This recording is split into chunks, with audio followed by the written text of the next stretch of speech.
Welcome to Flat Earth Debate, Uncut and After Show. I'm your host Nathan Oakley, and if you are new to this channel, or you've not done so already, then be sure to subscribe, hit the bell notification icon and join button if you'd like to become a Nathan Oakley 1980 channel member and keep up to date with the Flat Earth Debate. If you would like to support the channel, there is a super chat that runs alongside each of these shows while they premiere, and there's also a Ko-Fi, Patreon, crypto and thanks button in the info box below the video. Speaking of patrons, I'm going to do a quick shout out to all of you who do support me on Patreon. So, a massive shout of thanks and appreciation to Canna Bear, Gary Hughes, Measured Flat, Chris Wouters, Mr. Amish, Sensual Goat, Mitch Kennedy, Rod, The Name's Burley, Twad Wazzle, Jason Hornsby, Flat Earth Travolta, JMels24, Unimento, M Iron26, Endless, Goldie McKinnon, Retro Bill, Level Plain Poem, Michael Kahn, John Kays, Patrick Gunnels, Banter, Mel B Styles, Hairy Blade, Mobile Mac 777, Rob W, Del West Watson, Unbelievable Productions, Blue Ridge Ranger, Abraham Mohammed, Skeptic 936, Life is Short, Texas Mike, David Wayne Foster, and Dank. So another massive thank you to all of you for supporting me on Patreon. Links to Patreon, as I say, are in the info box below this video. With that, I'll hand over to whoever is in Discord and G+, so you can enjoy their dulcet tones while I set up for today's live show. What are you saying? Are you saying we should make the round two? I'm not saying anything. I say we stick to what we do. Morning. Hey, Diego76, you hot micing again. Diego76, you hear me? Like Gonna have to go discipline. server mute if you're Get on him, mute. mush. Diego76, can you hear us? Discord to Diego. Hey, you hear me? Hey, good morning, buddy. I was just wanting to let you know that you're hot micing if you I didn't got know. this thing in mute. I never touch it. I don't know what's going on. It's been doing this for the past 3 days. That's crazy, That- because, yeah, I had a problem thing- yesterday, too. I was told I my know. camera was on. I didn't do anything. My phone was in my pocket. Yeah, I got it in my phone, and the thing it says I'm in mute right now. That's crazy. I had the same thing happen to me yesterday, man. I believe you. So I don't know Yeah, what to but do. I think Matthias was just saying how to rectify that. Yeah, I heard him, and it's been doing this for the past 3 days. I noticed it. Yeah, that's crazy. Yeah, I don't know what to do because I So, having with the headphones I'm listening to. so it shows that you're on mute right now? Yeah. Wow. Okay. Can you? Is Righteous there? Tell him to server mute me, cause I don't speak here. I only listen. This is my All right. morning radio. That's easy enough. All right. All right. Problem Sure. solved. Thank you. Hold Buddy. on. Stop. If you just listen, Yes. no offense, and you've got a problem, you can't expect the mods to like, oh, can you keep me on and off? No. You just listen after the fact, because you're creating work for the mods. If you can't figure out how to mute, you just last 3 days you've just caused audio chaos. You know, I can't have that. Nathan, did So you he's hear what gonna I be said? server muted for good. He doesn't talk at all. What he's saying is keep him server muted for just keep him server muted. Oh, 'cause he that's doesn't different. talk. Oh, so, my bad. Because I Yeah. thought you were saying, Yes. oh, and when I, prompt you, No. take me off. No, the thing it showed me. Yeah, it shows me that I am mute right now. I never touched it. I never had any problem before. I don't know Yeah. what's going on. You've been No doing wor- this for the past 3 days. No, No sure, we got problem at that, all, but buddy. it's just factually, you are causing audio chaos in the show. So Yeah. Yeah, I know. I'm sorry, but No, there's that's nothing fine. I I understand. did. I'm sorry. No All problem, right? bro. So I'll put you on a server mute right now, and if you ever want to speak, just tag me. Yeah, all right. Thank you, guys. All right, bro. Enjoy your day, All right. man. All right, bye. Yeah, just remember there's two ways to mute using the app. You can use the app itself, or you can pull down from the top of your screen, and there's also an option to mute there. And that sometimes using the pull down from the top of the screen can cause the app to appear to be muted, but it's technically not. But there is weird stuff happening with Discord, dude. Because yesterday I was working, I had my phone in my pocket, and Beast telling me like, "Oh, your camera's on." Like, I'm like, "What do you mean, my camera? My phone is in my pocket." You know, so weird things are happening, and it happened like with unmuting also. Like, happened to me too. Like the mic went just off mute. I didn't even touch it. They're getting ready to It's just crash the weird. internet. Watch, I've been predicting it. No, it's just Discord's been mean, doing a ton of hack the updates internet? lately, so Discord, offer up your messages to the highest bidder. You know that, right? Clearly not. What was that you just said, Nathan? Every message exchange you have Huh? ever taken part in on Discord is available to purchase. It's for sale. If you were unaware of that, oh well, now you are. was this announced? I never leave any messages on Discord. I've never sent a single message in there as far as I'm aware. Maybe that's What? not true, and there might be one that you're like, oh, you sent this, just ask to be let in a room. I'm like, okay, fine. But you know what I mean? I don't use it as that. I don't use it for that, as you well know. But who is it being sold to? The band constantly. Look, Sorry, I think go it ahead. sounds like there's a lot of Google searches people need to start doing. On your way, on you go. Don't be asking me. Just go and search it out. You'll find out for yourself. Also, that's the second time it's sold. The first time it's sold is actually to the government. They get it. They get access to it no matter what. And then a corporation can buy it. We live in a day and age where you can be sold a product that says, we specifically sell this product to you because we won't sell your data. 12 months later, they'll sell your data. I love it. What a world.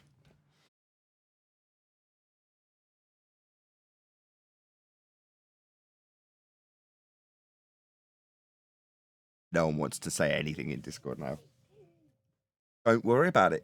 If it's like anything in life, when we come to Flat Earth, some people have got so many skeletons in their closet that even the mere distant possibility of contemplation of a creator leaves them shuddering in fear because of those skeletons they've got in their closet. Other people are like, I don't care. I've said this from day one. I use my name my real name on the internet, and it kind of keeps me true to what I'm like. You know, I mean, if you come across the the pornography list that I watch, it's probably just as filthy, or maybe a little bit more filthy than X-Man. Who knows? Who cares? I've got nothing that I can think of off the top of my head, at least, that I'm ashamed of. And if you came across one of the skeletons in my closet, I'd be like, yeah, face that demon. Yeah, and that one, and that one, and that one. You know what I mean? So, but to some people, they don't want to realise that some of their foul behaviour is shareable and saleable and is being sold. And suddenly they go, what? You mean that thing I did and that thing I said? Yeah, it does, yeah. Yeah. It's amazing that people will recoil in repercussive terms, if that's the right terminology, for some faceless, nameless entity that's run by bloody people. Who cares? But yet you mentioned the idea of a creator and they're like so nonchalant about it. Until you make them realise that there is actually a route that's very likely for them. At that point, I'm saying very likely because that's how they see it in their mind's eye when they recoil. Because suddenly it's not just assessing your messages on Discord, it's assessing your whole life. Hey, Nathan. Anyway. Hey, Nathan, speaking of the creator, do you know what the creator does to those skeletons? Metaphorically speaking, go ahead. What? Throws them into the sea of forgetfulness. As far as the east is from the west, that's how far he takes your transgressions away. Once you repent, that is. There you go. These people don't repent. Well, what does repent mean? Understand that you've done wrong and accept responsibility, all those sorts of things. An about face. Not a 360, a 180. About face, march on the other way, because the first way we would miss the mark. Yeah, okay. Right, it's to change one's mind. Yeah, it's an appreciation of something you've done wrong, if you will. But in Christianity, it's to change one's mind and to reform their mind to the mind of God. And that only happens through the washing and the reading of the Word of God.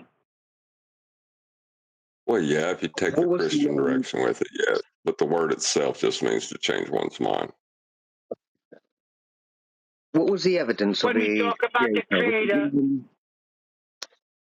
Hold on, Neil. Go ahead. Is it KC? Sorry. Go ahead.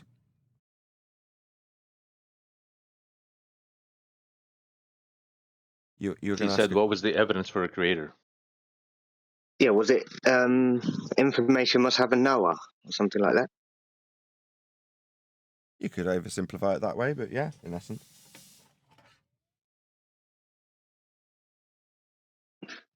Such as like information in like a seed? In a seed.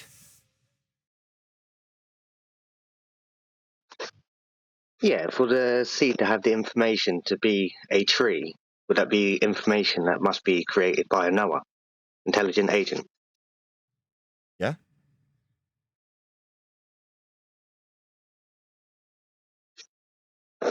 A seed, the stuff inside a seed will be classed as information, and to have information would be a knower, therefore a creator, right?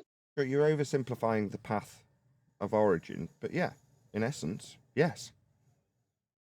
If you take that back to its origins, you can either go in circles with chicken and egg, yeah, which is otherwise defined in this argument, which is not my argument. This isn't my argument, but I know it. It's an infinite regress fallacy. Okay. Then you start looking outside of the fallacy that goes round and round in circles. Who made the creator's creator? Right? Chicken or egg? And then you can look at how the possibilities can actually unfold when you rewind time. And I use my words intentionally. You're talking about rewinding entropy to the beginning of time to figure out how it began. When you talk about what created, what was the start, what's the origin point, the beginning of entropy. Well, then you're left with only two options, a true dichotomy. The first option is akin to the heliocentric worldview, which is that nature created itself. The other is that there is an external entity that created the world. Then you get into how you have physicality in terms of the experimentation that was offered to give you your shortened version of information. Well, that's through experimentation with the quantum eraser delayed choice experiment or double slit experiment. So you can show that without having the information, obviously requiring of a knower, you can't have the actualization of the light in that instance. You're only left with a probability distribution till you have the acquisition of the information, knowledge of which path it went through, right? At that point, when you know that, with the experimental validity, you can answer the ontological primitives. Well, the first option violates a natural law. So, although I didn't detail the first law of thermodynamics, you can't have nature creating itself when it's a law of nature that nature can't do that. So then you're only left with the other option, which is that there must have been an external entity. So when you then know all of those three factors, you only have one conclusion. At the start, there must have been an external entity in order to have the information and start the actualization of anything in physical terms, completely excluding the antithesis and other side of the dichotomy, which is to say that nature violated the first law of thermodynamics and poofed itself into existence. You can only have one conclusion. There is a God.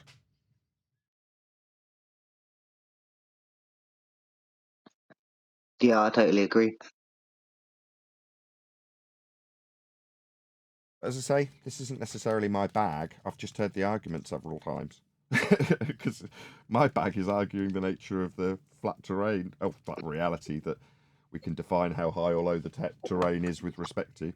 But yeah, Earth being flat is my bag. You know what I keep hearing, Nathan? Earth is flat except for mountains and hills. Yeah, we know how high they are with respect to the horizontal plane of reference. Just stupid argument.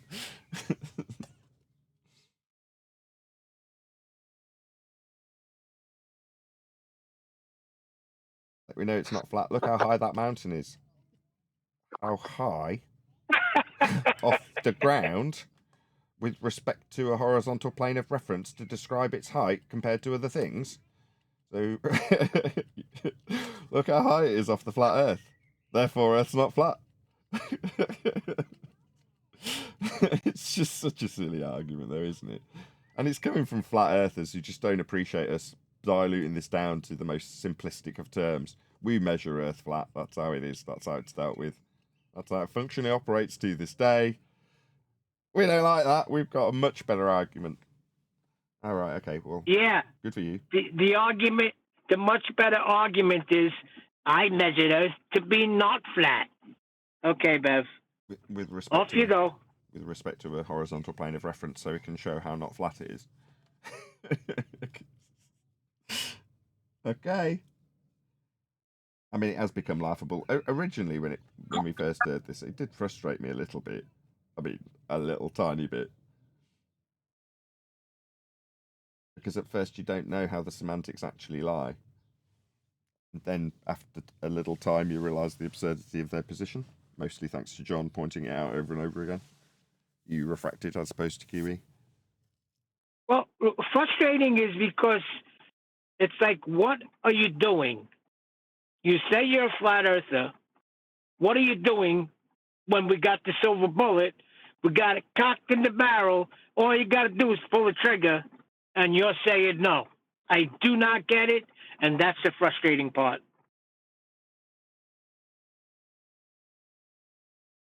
That's okay. That's kind of what we do here, though, isn't it, Neil? Keep banging the same drum. What we do. Yeah, and that's what I was asked. So since Witsit's making his rounds, shouldn't we? I said, no, we just continue to do what we do. Right?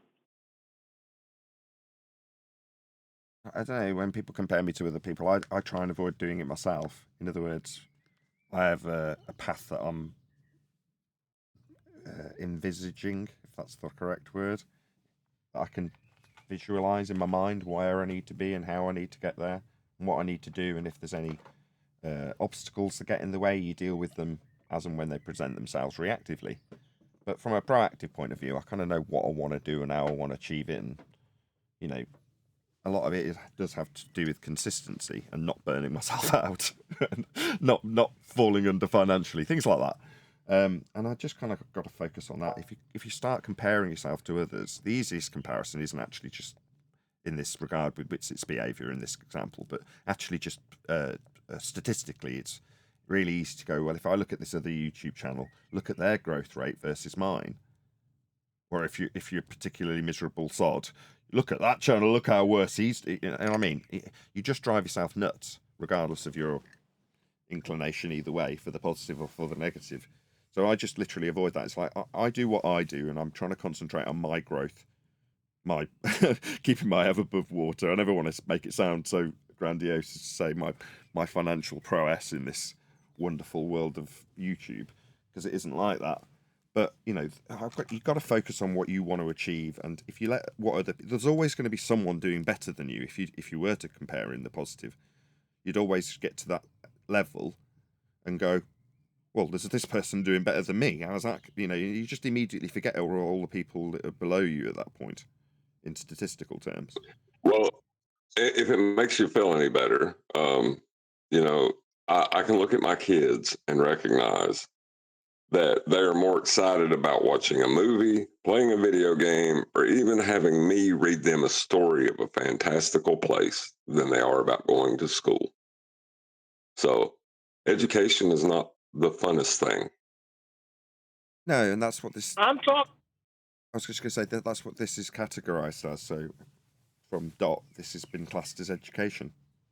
Flat Earth debate. If you look into the category section when you get the info for the video, the category I put it in is education. And when that woman was on the other day in politics server, that Politico woman, just like, you're just boring. I'm like, well, that's non sequitur. It's not a exciting subject when you break it down to the nitty gritty of measuring angles to stars off the flat ground and that. It ain't that glamorous, really. You can sex it up a little bit, but not much. I was speaking to... Simple.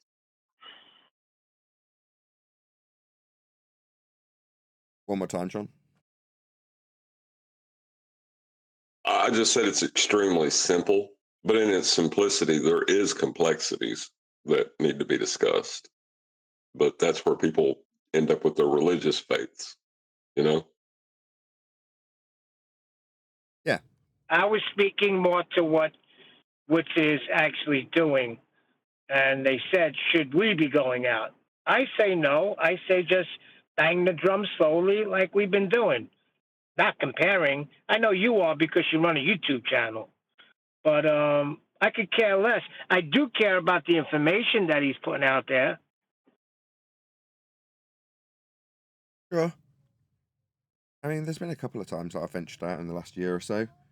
One I got paid to do, and the other was on principle of hate because it was Charles. So I went on his channel to tear a strip off him when he lied through his back teeth about not even needing an R value.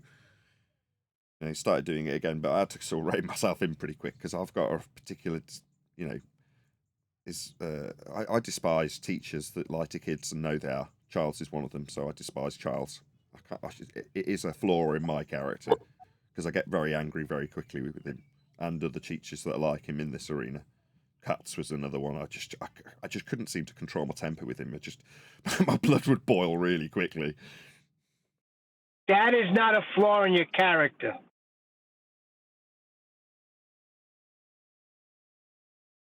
While they're using rinse and repeat or debate tactics and thinking that they've got one over you and smirking at you and stuff, you think you're supposed to be in one of, in my opinion, most respected positions. You know, if you ask people what their driving instructor looked like, they go, "What?" If you ask people what their favourite teacher looked like, they go, "Oh, right, for me, Mr. Durham, he was fantastic. I remember that experiment he did. Now I know it's not an experiment. Doesn't change how good a teacher." Things like that, right? You always remember that teacher and probably many others in terms of a vague recollection of the experience with that teacher, even if you can't remember their name. But my point is that teachers are considered a very high stature for a good reason, and it's a respected position. Now, when somebody's debating me, I'm not a kid. I know better.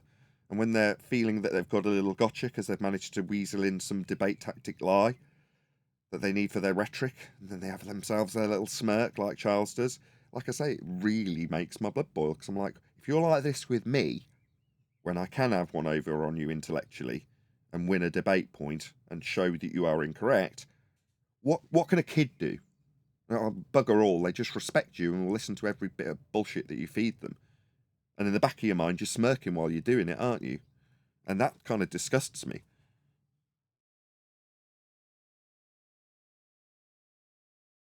Yeah.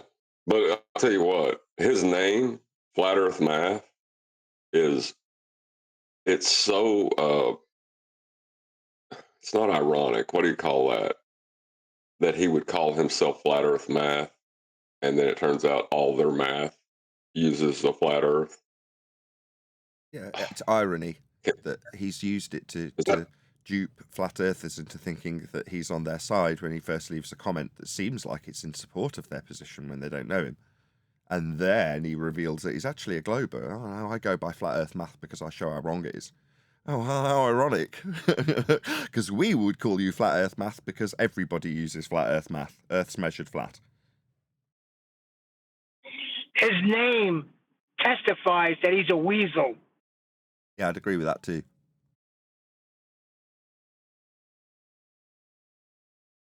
Yeah, but there's something kind of funny about him thinking he's smirking about how stupid other people are while you're looking at him and thinking you're an idiot. The math you're using is actually flat Earth math, and not when you're holding it up in false dichotomy. Like when you hold it up in false dichotomy, it's both are flat Earth math, and you're juxtaposing the two. You know. Yep. Yeah. We're pointing it out.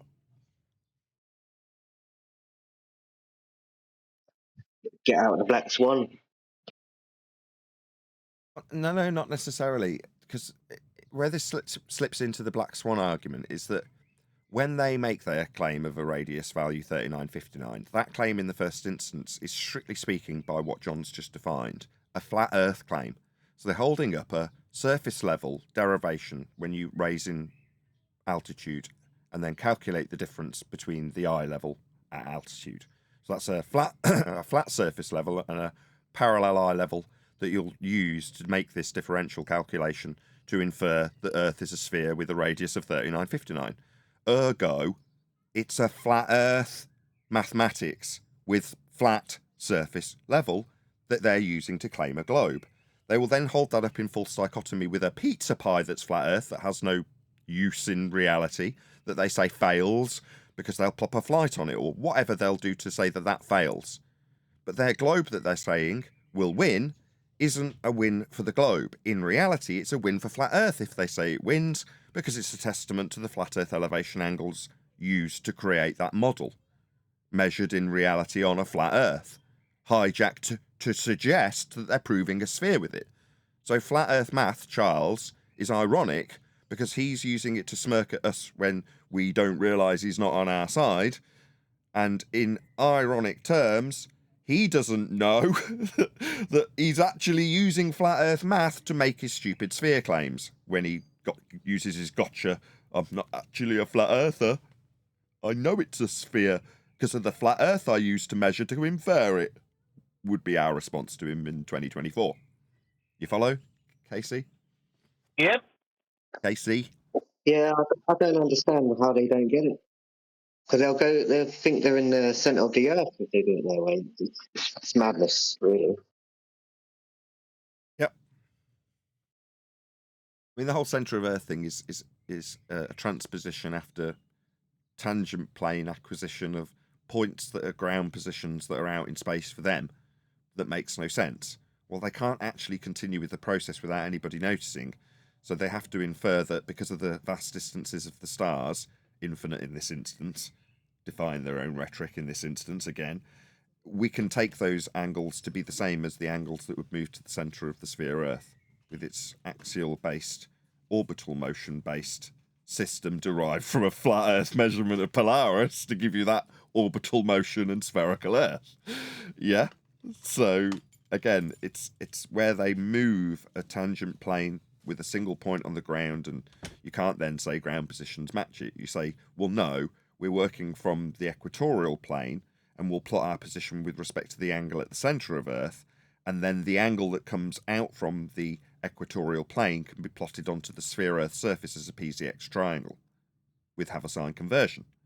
That's how they take the flat Earth angle, put it in hell, and then to say it's still on the ground, convert the angle into points that project out onto the projector in a three-dimensional manner and call it a PZX triangle. Make sense? Oh, Yeah. And they'll still need it a makes flat total Earth to get to. Oh, hold on, John. Go ahead, Casey.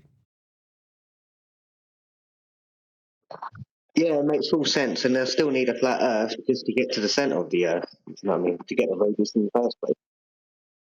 Well, yeah, they'll need. Well, they say they need a tangent plane, but they are measuring with respect to the surface, its surface level that they're dealing with. But for them, at that point in the model, it's where it breaks for them. It's way before that. They've already measured a flat Earth to infer any of this stuff, but they're drawing out a flat plane on the top of the Earth. It's where we would describe it as Dingleberry Earth. And then when they've then justified it by infinite distances, it then becomes what we would call the globe burger, which is just a protractor-based globe Earth that you can actually use the angles on a flat plane. That's called the equatorial plane, with the stars wrapped around that and the globe burger inside that, with you in the centre of it.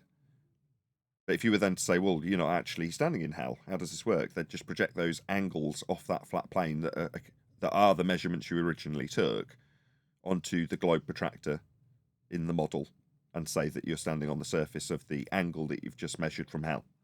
It makes no sense, but by that point, it's so convoluted that most people won't recognise that you're not doing any transpositions, and the angles work perfectly fine just as they are when you measure them off a flat plane.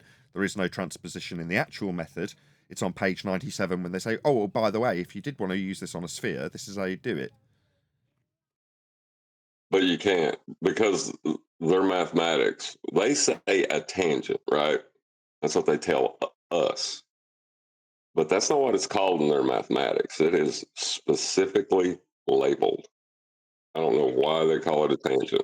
What do they call it, Surface John? level. Hold on, Neil. What do they call it in their maths, specifically the tangent that they need to blag to transpose into hell later? What do they call that tangent? Surface or sea level? Surface level or sea level, correct. So when they're drawing out points that are with respect to the ground, and it's in the global model that's later going to be dangling below this surface level, they call that a tangent. But in reality, even in their own maths, it is factually the surface level that you're measuring, because you're measuring it. The only reason they've had to label it surface level rather than just lie and just call it tangent plane, like why call it surface level? Because that's what you're measuring with respect to. That's why it bugs us so much when flat earthers aren't getting this. It's like, well, it's not a measurement. Yeah, it is a measurement. Well, it's got nothing to do with Earth. Yeah, it's with respect to Earth. Well, it's not flat. Yeah, it is. It's a plane. It's like, why aren't you putting these all together? Well, I don't like the hashtag measured flat Earth or Earth is measured flat, because it's not measuring for its flatness like you'd measure a piece of plastic if you were testing for tolerances. You're like, we're not testing for the tolerances of the waves. We're measuring the surface level to navigate the entirety of it, potentially. I'm not saying the entirety, but a vast proportion of it, depending on how big your areas of equal elevation are. And to do it, you've got to have areas of equal elevation. They're flat also. It's like none of this is anything other than dealing with and measuring a flat Earth. But yet somehow, I was about to say globe believers are such a force of habit. Flat Earthers have got an objection to this. It's nuts. Drives me crazy. It does me too. Waiting for long, I don't care. I won't give a specific example, but there's been at least one, maybe two examples where, I've concerned myself with people who are perceived to be on my own side and suddenly are bracing against these arguments. And within a very short period of time, they express their frustration in misunderstanding or ignorance more than anything, and then project it onto me, and I'm like, I just quickly lose respect and go, I stop caring about them, so I'll stop caring about their ignorance. And it's like, well, that's a quick, very rapid downhill slope in that regard. And I kind of put that out a couple of shows ago, and I'm like, no, I've kind of got to the end of this crap now. If you don't get this, and I've explained it, I'll just call you dumb, because it isn't that complicated. It really is not. It's not like the Black Swan, where you have to understand logical consistency, the phraseology, and modus tollens as a concept. Understand what the picture is showing, where the rebuttal may come in terms of what's in the picture, intentional with refracted cranes, and then understand how to overcome that by winning and pointing out that's where they relinquish their model, etc., etc. That is complicated. This isn't. We measure Earth; it is flat. Is it? I mean, it really isn't complicated. So, Yeah, I was you're just going going to say, to ruin measurements every are not conclusion, Neil. complicated. You've got to bite your tongue, Neil. You've got to. That was like the conclusion to about a 3-minute rant, and you're just waiting for your turn to talk, and then apologising, and then telling me your mic, blah, blah, blah. Please stop doing it, please. I'm getting, like, literally at the moment, the more I tell you not to do it, the more you're doing it.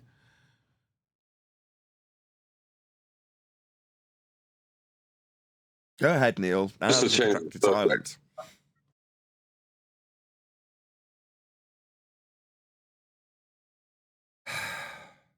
This is almost as irritating. Right, but yesterday, I don't want to mention names because accuracy was brought up, that celestial navigation using a sextant isn't that accurate. But to describe accuracy, you need a baseline to judge from what tolerance you're in. So how do we know it's not accurate as the baseline? Well, we could compare it to the measurements of latitude or the maps that have been derived within those processes as a reference, and see how close you come to, say, a particular point, a location on a landmass when you navigated to it. And then you could say we were off by 1/4 of a mile and we reached the next town over when we got to the coast, for example. That would be a way of actually showing with the process how close you came to the exact location if you were very specific, as opposed to, I'd rather not die at sea, I'm going to head to England. You know what I mean? But no, unless I arrive in Brighton very specifically, I'm not going. You're like, yeah, you could use that as a yardstick for how accurate after the fact once you did the process. But you'd need quite a few things in order to do that. You'd need the ground to be the horizontal plane of reference that you used in the methodology and compared to after the fact to see how close you got. Yep. That was like, I like Matthias. He's a cool guy.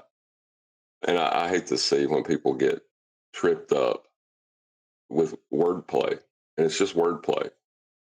They're conceding immediately when they say the term accuracy that, yeah, we're using a horizontal plane of reference called sea level or mean sea level to describe where these points are going to be on Earth. Yeah. But that's not accurate if you use a sextant. It's like, this happened God, previously with an extra aspect added on, which is me and Brian with dip correction. So, in essence, based on this argument, my argument to Brian when he says you must understand the importance of dip correction, now after the fact, probably 18 months, 2 years later, you must measure Earth flat to do dip correction. It's a very important point, and I just didn't get it. What was my response to Brian? You don't need it. Because of the type of methodology when you're measuring Earth flat, you could be off a little bit if you don't make this correction. But in the grand scheme of the circles of equal elevation and the overall objective to find land when you're lost, find your way home if you've lost your direction bearings, then who cares if it's out by 2%, which is probably how much you'd be out by if you didn't, you left out a couple of steps in terms of the minuscule correction to surface level, because you need the horizontal plane to be parallel with it when you take these measurements. Nevertheless, my argument to Brian, it doesn't actually matter that much. If you just took the point of dissolution, measured it with the sextant and didn't do dip correction, your result would be pretty much the same. You might be a tiny bit, but it wouldn't matter. Brian got so angry with me because in my ignorance of dip correction and understanding how it's actually done and not really wanting to learn it so I could fully appreciate and understand it, I just looked for an excuse to undermine the argument as I saw it. Because I saw it as, well, you're still getting to your end location when you know where you are, and you're still drawing out areas of equal elevation. You're still drawing 90 to the star. All of these prove a flat Earth. What more do you bloody need? Why do I need to learn this dip correction? It's not even that important for the accuracy. You wouldn't be off by anywhere near enough to not save your life if you needed to use this process. So who bloody cares? Well, it's critical because once you understand that process, you understand that it's part of now my justification for saying Earth is measured flat. Because it is, and that's one of the examples of it. Now, if I'd have got that, let's call it 12 months ago, number one, I wouldn't have ended in a blazing row with Brian, with him going, you stupid idiot, you're just not getting this. You don't understand how fundamentally critical it is to proving Earth's flat, because you've got other examples within the process that also do it. This comes before him, so you better damn well learn it, was his attitude, because you're going to be proving Earth flat with it.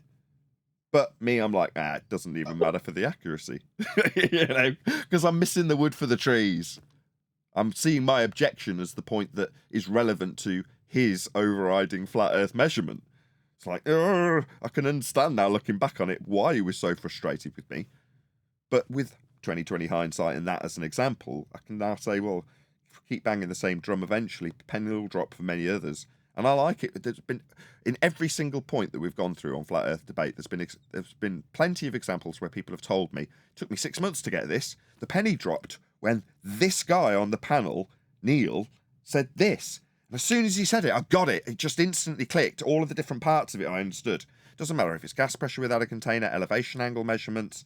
Doesn't matter if it's whichever, black swan. They're all the same in terms of the response. It's not instant. People don't just immediately get it. After about 6 months of you barking on about it over and over again and people bracing against it, till they go, now I understand it. And that timeline is massively variable for different people. What the subject is, their intellect level, there's all sorts of different factors that would vary how long it takes someone to get a really good argument. of all of them, would you guys agree this is the most basic? It's the most easy to understand, and it's the most impactful. It's the silver bullet that everyone wanted. Yeah, on all levels, right? Whether you're talking about the instruments, the axioms, everything involved around it requires or measures a plane of reference. And that plane of reference must either be the Earth or parallel with the Earth. Precisely. There's no getting around it. Yeah, there is no getting around it. They utilize it in their declarations on many, in multiple examples that we can easily reference. And even if we give it you in a few sentences without specifically citing an individual, you, if you're a flat earther, will have heard this already. Well, of course we measure it flat. It's so big.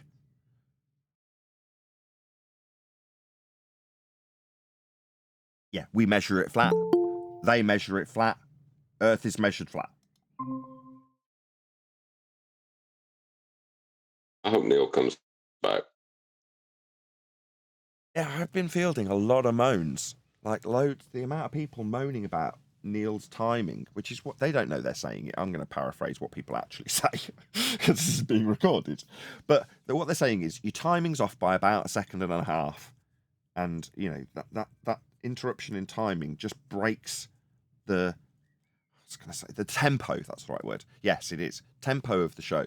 When there's back and forth going between, let's say, you and I now, when I make the conclusion of this next statement, just before the end comes, Neil's got something to say, and I'm queuing you up and, you know, bracing you into a point that you've given me, and so on and so forth. It's just badly timed. And sometimes there isn't, even for me, sometimes in the after show, I'll go away and get a coffee, and it'll be 20 minutes before I can get an edge into the conversation. And even when I do get away into the conversation, it's because I've got to take charge rather than say, well, actually, I've got an opinion on this. And when I do, if I do, and I sometimes feel it's my privilege to, I'll still get shut down. Like, well, you know, I'm having this debate, butt out sort of thing. Perfectly reasonable for the person who's having the discussion in the moment to do. But, you know, for Neil, it's just, it's a talent that he currently doesn't possess, but it's not something with training we can whip into him.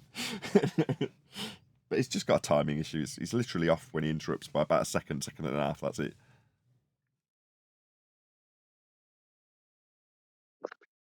Is too big, too flat? A bit like that. Go on, John, and then Casey.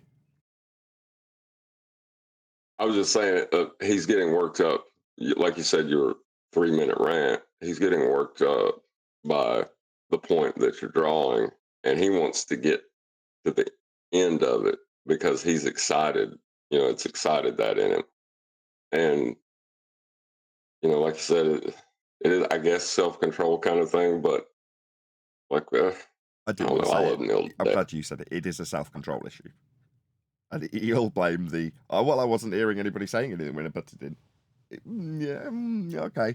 You got something to say on what they were saying. Okay, go ahead, Neil. Go ahead, Casey. Oh, I was just responding when you're saying Earth too big, it's flat. That would imply like the disco ball, wouldn't it? The mirrored one. Yeah, but that's exactly. I'm glad you put it in that way. So the way that the baller will phrase it to you is that you focus on the disco ball aspect of it. So it's still a ball. It's just lots of flat sections on the ball. Okay, yeah, we're all familiar. 2015 to let's say 2023 approximately. Fine. What I'm saying is let's just break down precisely what they've just said there. Yes, we measure it flat. So now let's strip away all of the other shiny bits of disco ball and look at the bit we're dealing with. That's Earth. How are they dealing with it? Flat. How specifically are they dealing with it flat? They're measuring it flat and building on it flat. Now suddenly, without all the other disco glitter ball around that section of Earth that we're measuring and building on flat, we can now, with hyper specificity and focus, look at just what they're actually doing. Not focus on the apologetics that come after the fact and think about disco ball Earth and how they're describing it, because we're conceptualizing it into what it is in their rhetoric. No, let's just focus on how they actually dealt with the Earth, not their apologies for how it's a disco ball after the fact, not how it's locally flat. What does locally flat mean? We measure Earth flat is what that actually means, not let's all imagine that just this small area is flat when we deal with it for building. And it's only because we don't want to topple over, we don't deal with it spherical. It'd be inappropriate. It's because it's so big, we can take this small area to be built on, measured, dealt with flat. So ignore all the apologetics about how we don't do stuff that's spherical, because it's irrelevant. How we do deal with it, for them, is flat. Sod the rest of it. Let's not worry about going over the angles of the tangent planes that they tell us it is. The tangent plane is the bit that they're measuring. If they're going to introduce the idea that it has to be a plane that's a tangent to a sphere that they're not actually measuring in apologetics. No, what they're actually measuring, and have disclaimed it for 10 years for me in debate, is Earth measured flat for them and us and everybody. Forget the apologies, who cares about them? Right. Yeah, the circle of equal elevation didn't work. Hold on, John. Go ahead, Casey. The circle of equal elevation won't work on a disco ball either anyway, so there goes that one. Yeah, but either way, they can just infer that you've got a football with the stitched hexagons or whatever they are, pentagons, I forget what shape they are, but, you know, where you stitch all the different flat shapes together to create a circular shape. Well, they're going to infer that that is what you have got, so that your focus is on the external edges of the flat plane they've just measured flat, because then conceptually everyone's still got the remnants of a ball being described in apologetics after we measure Earth flat. So I'm just going to, for the audience's benefit, hopefully get people to relinquish that. Go ahead, John. Madness. Well, the thing is, when you break down what they actually say, to measure is to know. So we know we measure Earth flat, but it's just because it's so big. Or we know it's flat, it's just because it's so big. Hello, Nathan. Afternoon. Good morning, gentlemen. Good morning. Good afternoon. Don't often get a hello, Nathan, in the intro. Hello, whoever that was. Hello to you too. Good to have you all. Any evidence you can have gas pressure without the necessary antecedent of a container to press upon?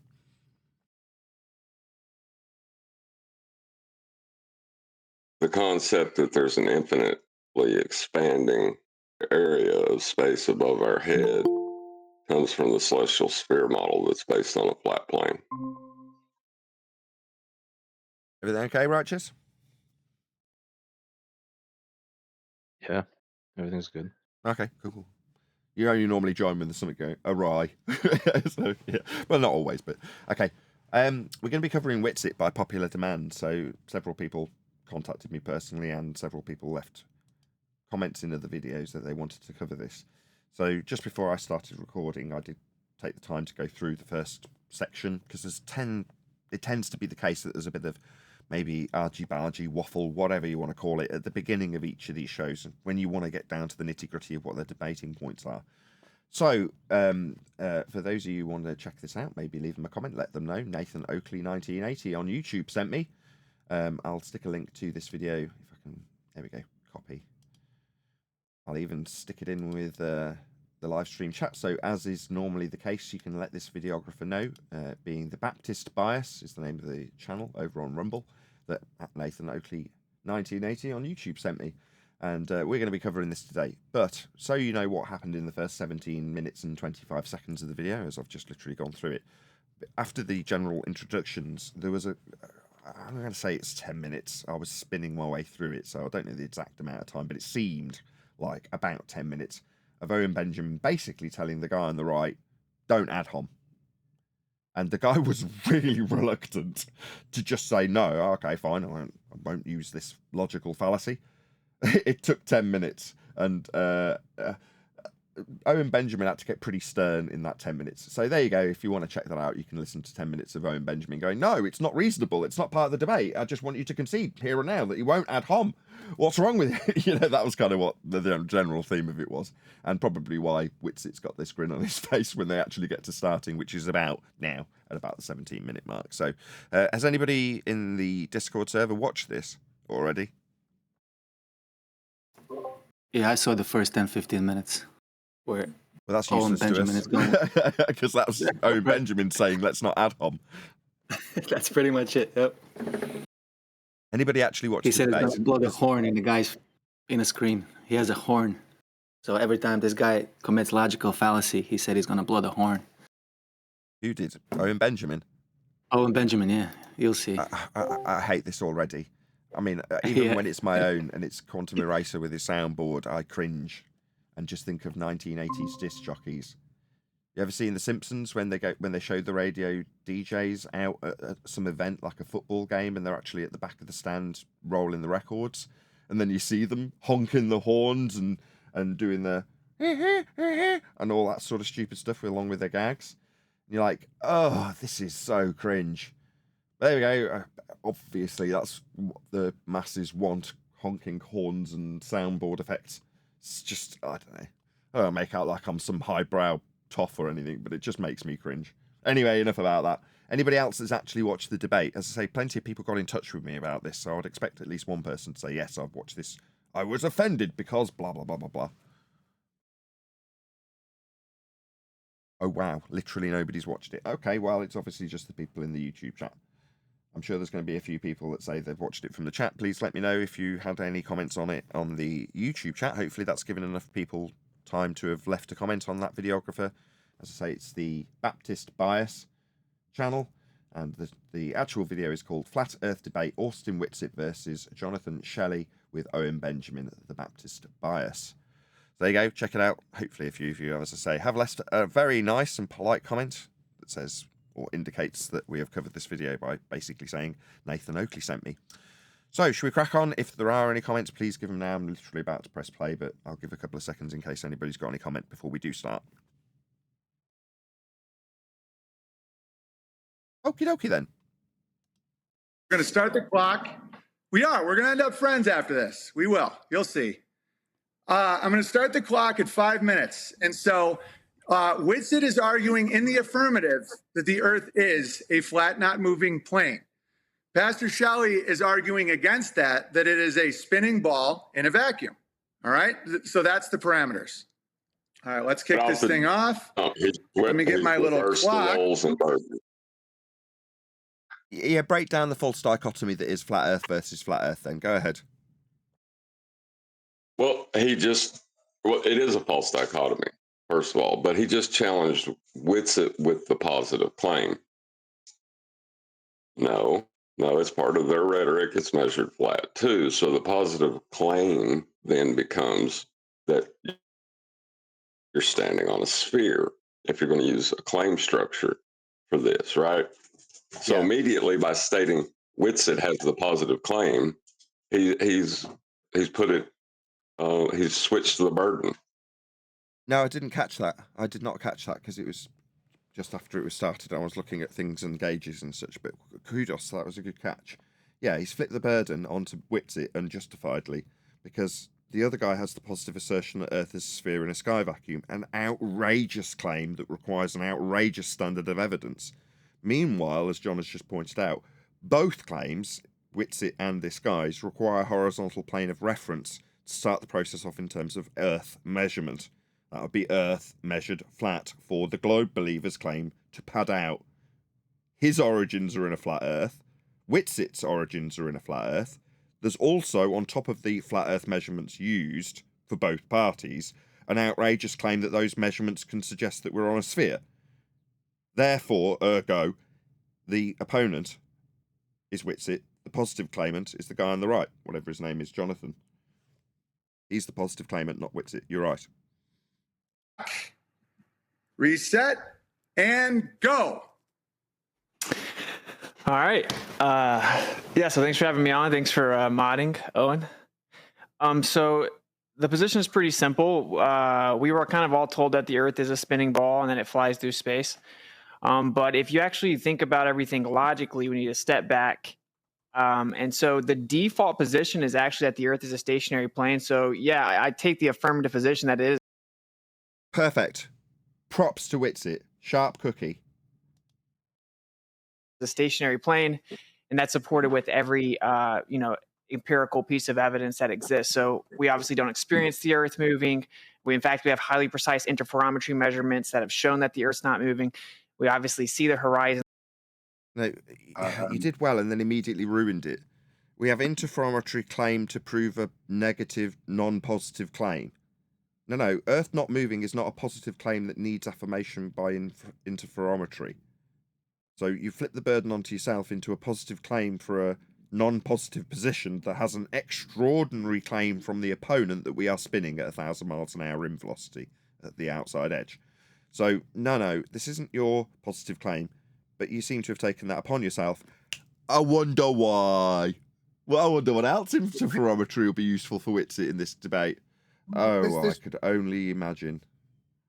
This is what's interesting. In making that claim, he denies his own position as an Ethereum, not a flat earther, because the interferometry of Michelson-Morley wouldn't show a rotational change equivalent to Earth rotation, but there is a small variance which Ethereans attribute that to ether drift, and that rate of drift changes with altitude. That's part of their Ethereum claim. So it's interesting that as flat Earth head on, they've made a contra-positive statement for what an Ethereum would believe, how the Ethereum would interpret those same results. It's horizontal. We actually use plane survey to do all civil engineering to build everything in the world. As if the Earth is flat, we fly the plane. Why the lack of confidence, Witsit? We build on Earth flat, as if the Earth is flat? That didn't need the qualification. We build on Earth flat. I was about to give you props. I'm glad I continued letting it play because you're making your argument weaker. You're diluting it unintentionally by adding in these weasel words that I'm sure some of the people who oppose us currently on the flat Earth side would absolutely love if we inserted into our very strong and dominant rhetoric with regards to how Earth absolutely, without question, is unequivocally measured flat. Now, wouldn't it be better for our opponents if there was some angle that they could work their way in? Like, Earth is measured as if it is flat. No. It's a prerequisite. It's required. It must be flat. Why this wishy-washy as if? As if it's flat. No, it is. That's how it's being dealt with and built on. You just said it yourself. As if the Earth is flat and stationary. So on the surface, pun intended, right? Everything is the default being that the Earth is flat and stationary. Of course, we see everything in the sky move, etc. So there's a claim that the opposite of that is true. So actually, in terms of logic, right, that has a non sequitur aspect attached to it. When you're in, by way of Owen Benjamin's positioning, the positive affirmative position to prove your already disclaimed as default position that Earth is flat. But that doesn't convince the audience. But now you're jumping into undoing the opponent's position. You're going first. Slam them down, son. Slam out every card you've got that proves Earth's flat. Launch into what garbage he presents you based on the garbage he presents you so you can seem less disingenuous when it comes to response. Because preemptively attacking him makes you also seem weak. You're first, mate. Prove it's flat over and over and leave him with a crap ton of stuff to deal with. And then if he doesn't, and he just launches into his rhetoric, maybe a few preemptive attacks that he's decided he's going to attack you on, straw men then, because you've already laid down your claims, you can point out which ones he failed to address, taking the winning stance. This just seems like confidence, Witsit. You need to know balls to bones Earth is flat. Just start slapping it down on the table, mate. Not as if it's flat, not and also they say it's globe here or it isn't. You know, he'll do that of his own volition, and you can attack the points he gives you crap that they will be, flat Earth using that they will be, after he gives them you. Pretty substantial burden of proof. We've already substantiated it just with the default empirical position, but that's kind of the meta here. And one thing that happens a lot is people typically they say, well, if the Earth is flat, then how does this work? You know, like, oh, well, what is the moon then? You know, and I've never been to the moon, by the way. No one has, and I don't know what it is. I don't need to know what it is. You just need to qualify these statements. Nobody's been to the moon, or I haven't been to the moon. Nobody's been to the moon because you can't go to the moon. It would involve travelling through an area of volume they call space that the gas we are breathing at high pressure is not filling, violating the second law of thermodynamics. You got 5 minutes. Slap them down, son. Slap them down. Falsify this claim that the Earth is a globe, right? So falsification is independent of replacement. That's important. You don't need to falsify it. It's not slapped down any cards yet. You should be slapping yours down. You just keep going back to this vomit of, I need to tell you that it's not a sphere. Hopefully we can keep that in mind going through the conversation, because if the tactic is just to say, if I can get a gotcha on the flat earther of how the whole universe works and somehow the Earth becomes a ball again, that's an illogical way to go about it. And then I'll go through some of the evidence. Again, this just seems weak. I've got to lay down all the terms of how it's not fair for me to lose. Win. Show your hand straight away. Is that we have that directly refute it. You go back into time, you get to 1887, Michelson-Morley. They did an interferometry test, and it showed that the Earth is not moving.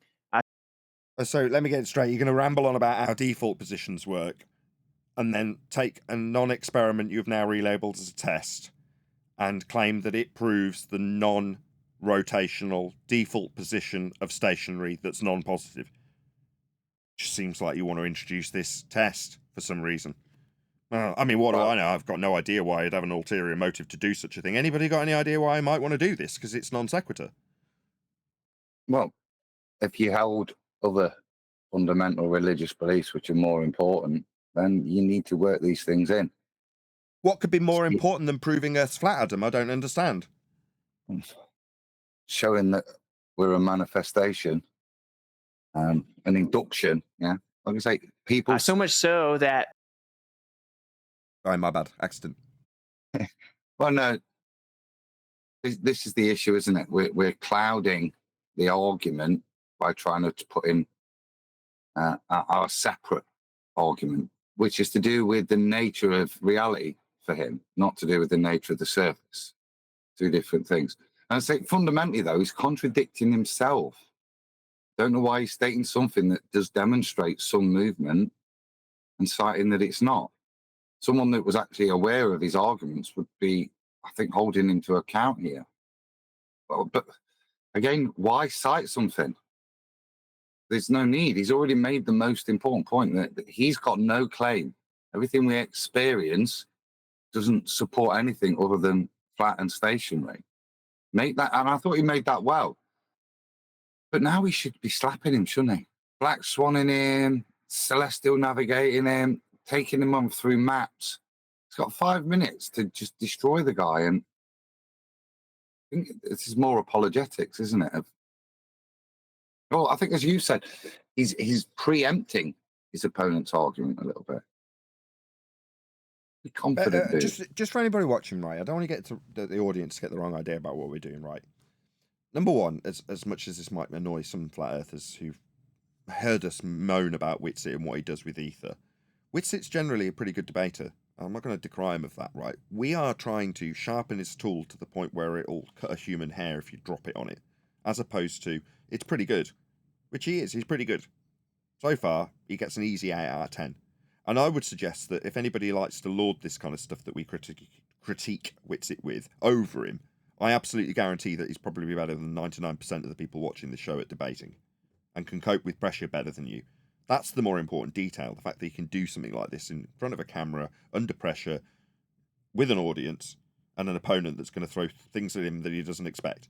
That takes a talent that most people don't have. So I just want to get that out of the way, first of all.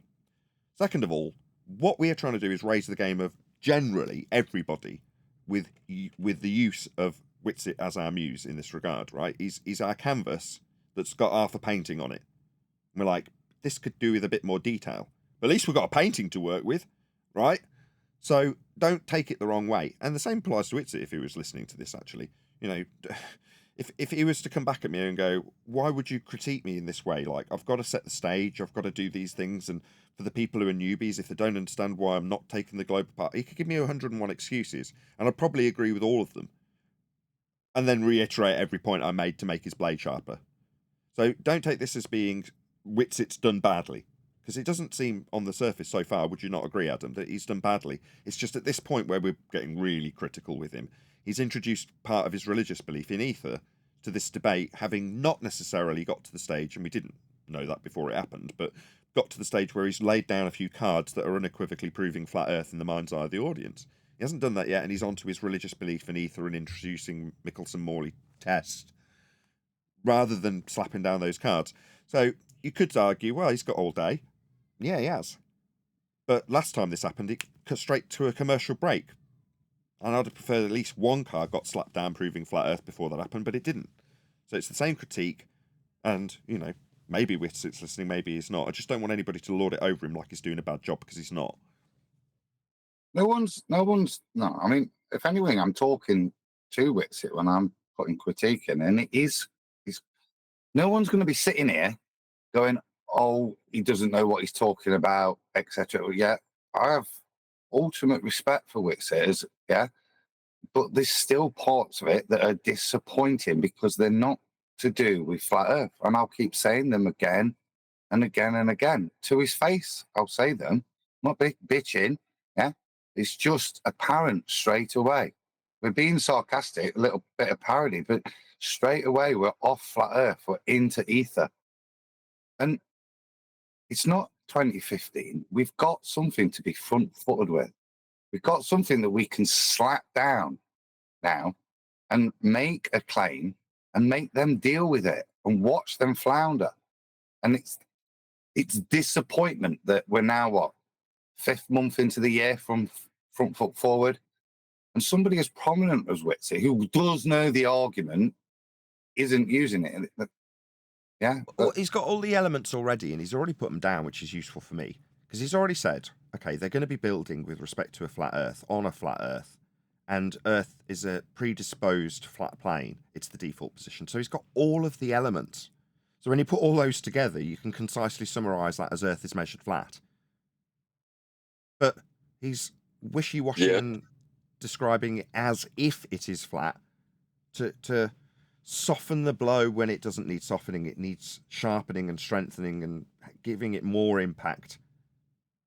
But, you know, as far as I can see, if I laid this out to Witsit, if he was in front of me now, and I'm like, if I put all these elements that you've just given me in a certain order, can you understand how just declaring it as follows is a lot more impact?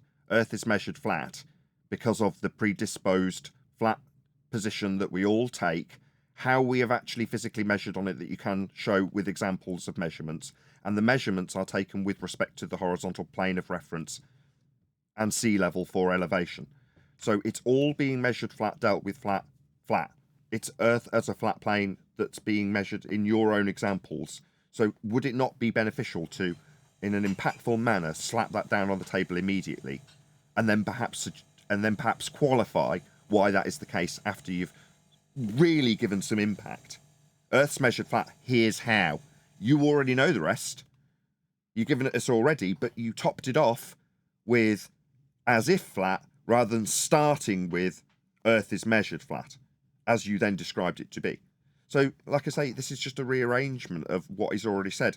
The fact that I've got the ingredients to be able to rearrange them makes my life so much easier when trying to communicate this point to other flat earthers. It's like, here you go. I assume you're not going to Witsit going, hang on a second, if I put all of what you just said together, you're basically saying Earth's measured flat. You can't say that. Nobody's doing that because it's diluted. You're like, why does it need to be diluted? It doesn't. It's our winning point. It's our silver bullet. What's that? You want to carve a few initials onto the silver bullet, maybe ruin how well it flew. No, let's not worry about whose initials are on the bullet. Let's just fire it. Yeah? Anyway.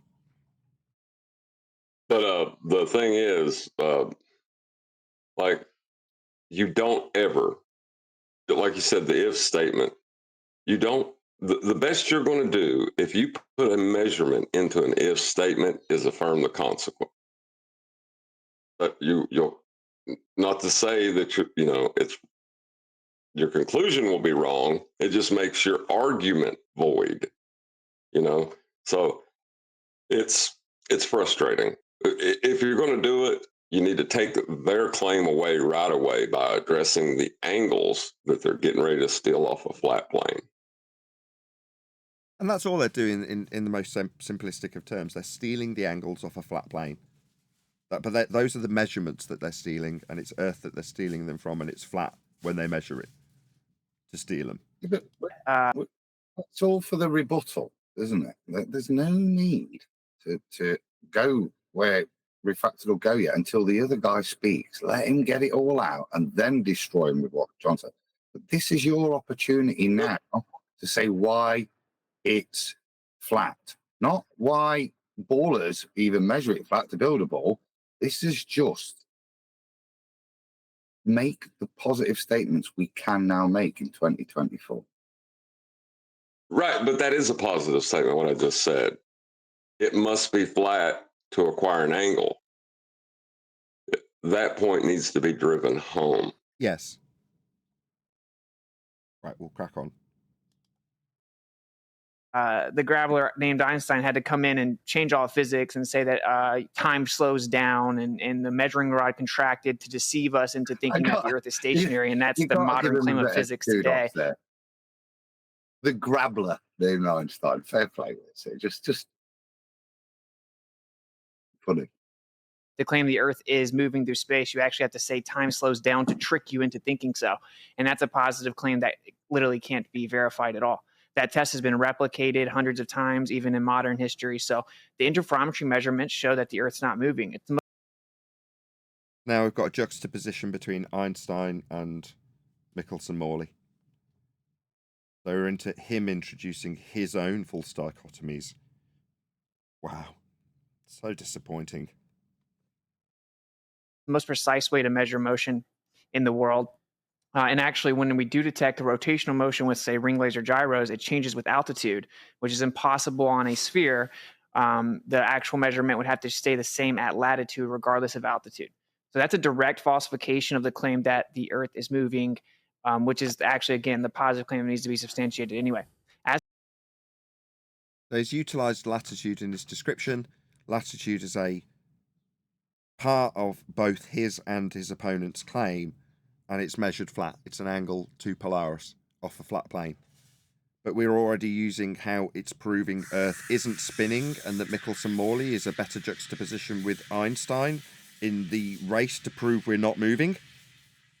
But latitude's incorporated into this. That's a flat Earth proof. That's a silver bullet that he hasn't used for anything other than his interferometry garbage. Wow. As to the flat part of it, like I said, we already utilize the Earth as if it's flat. We make planes. There it is again. As if it is flat. No, it is by your own example of them building on it flat. Referencing it as a flat plane and leveling it to that reference so that we can build things on it. You already understand this. And you understand that it's the default position, therefore doesn't, in your own estimation, even require proving. Now, we would agree, once you've laid down how the measurement proves we're measuring a flat plane, to do the things that you've justified, how we measure it as if it is flat. I really don't like this phraseology. Survey measurements. We literally measure the Earth to be flat. That's how we do civil engineering to build runways, railways. Now let's rewind that. So he did that. It was wishy-washy, then bold. Let's just hear it again. So that's a direct falsification of the claim that the Earth is moving, which is actually, again, the positive claim that needs to be substantiated anyway. As to the flat part of it, like I said, we already utilize the Earth as if it's flat. We make plane survey measurements. We literally measure the Earth to be flat. That's how we do civil engineering to build runways, railways, bridges. Our entire life is literally built upon the understanding the Earth's flat and the flat Earth measurements called plane survey measurements. What then happens is people... Perfect. Why didn't he open with that? That was epic, with the exception of the little bit of Weasley preamble, as if, end quote. That was almost perfect. Anybody disagree? He didn't use celestial navigation, he used plane surveying, but plane surveying, just as good. Why not? I don't care what you use, really. Go ahead, sorry to interrupt. No, I agree. I'm not picking him up on the as if there, because if you take the full sentence, he's corrected it in himself. If you pause it at that point, you can critique it. But the point he makes is it is measured and built upon flat with surveying. Double down now with navigation, you know? because they can use the so biggie it's flat with surveying argument back. And then that's when you slap them with, how about biggie enough to an angle to Polaris? Is that biggie enough for you to have to incorporate curvature? You've got to put them down. It's nice having surveying, but we've got the ball destroyer in terms of latitude and Polaris and navigation. It's nice having the surveying in, but it's not the big gun. No, as far as it applies to the entirety of Earth, you're right. But when you're talking about the horizon, because his opponent will have to interject that at some point as a measurable Earth curvature. The thing is, with the surveying, you have a formula called rise over run, which is measures slope, or it's a slope calculation, I'm sorry. So that sets you up for the slope if you have to use it. So slope being the deviation from horizontal to describe how slopey it is. And if you're describing something as a horizontal plane, obviously there is no deviation. Same applies to the horizon. So if you can introduce it at this stage, if I'm correct in reiterating what you say, John, you've then got an anchor point for the slope-a-dope argument if they start to infer that level isn't level anymore. Yes. Gotcha. I mean, this is pretty advanced stuff in terms of preempting what might happen here, and I've not watched this. Have either of you, Adam or John, or who else is on the panel, Righteous, No. have any of you watched this to know that might be a preemptive argument to have at this stage? I don't know if it is or not. It might be. I haven't watched it, but the bit I've seen is don't be preemptive. There's no need, is there? You're going to be able to destroy this guy. Don't give him your best ball destroying arguments yet. Just hammer home how flat it is. That's all I'd be doing now. If I've got 5 minutes, I was just pondering there, would I even, because I said I would at first, would I bring up the Black Swan, or would I just wait for the Black Swan? Once I've got him to reify his horizon, then I'd probably bring it in. I think at this point, it'd just be basics, talking about navigation, talking about elevation angles, and just laying that out. Using my 5 minutes there. Hold on, John. I don't want this to be triggering. I still want you to reiterate the preemptive aspect of the argument, even though Adam is then decrying it based on the position we are in the timeline of the discussion and what needs to be done at this stage. It doesn't mean I don't want you to keep doing it, but by the same token, I don't want it to annoy you to the point where you want to cut him off and go, no, it's still important and proving a flat Earth in this aspect, because you're still doing it perfectly. And that's not in being my favourite if anyone's watching. I want both sides of it. The preemptive aspect that we would look to the future with if we were in this debate, and, as Adam's putting it, and I'm not saying more agree, but, I would agree with Adam in the respect that, no, at this stage, you just need to be slapping the cards down. This is how it's proven. What you have to contend with from him after the fact is going to be weakened if everything you've done up until this point is just to prove it in the most simplistic of terms. So you're both right, and I just don't want you to argue about it as you're about to get into it. Who was Adam that was just about to round out? I was just saying, I'm not saying that you should give them the slope-a-dope argument using the horizon. At this point, you should introduce rise over run as a proof it's flat. And then just as you would introduce elevation angles as a proof it's flat. So when it comes back to them making a positive claim in their section where they open, then you can get them with the positive statements that they're not going to refute because they use them too. Right. Adam, did you have a bit to add on before I carry on playing? No, I'm not disagreeing with John. I'm saying I will use it, but just not yet. As keen as I am.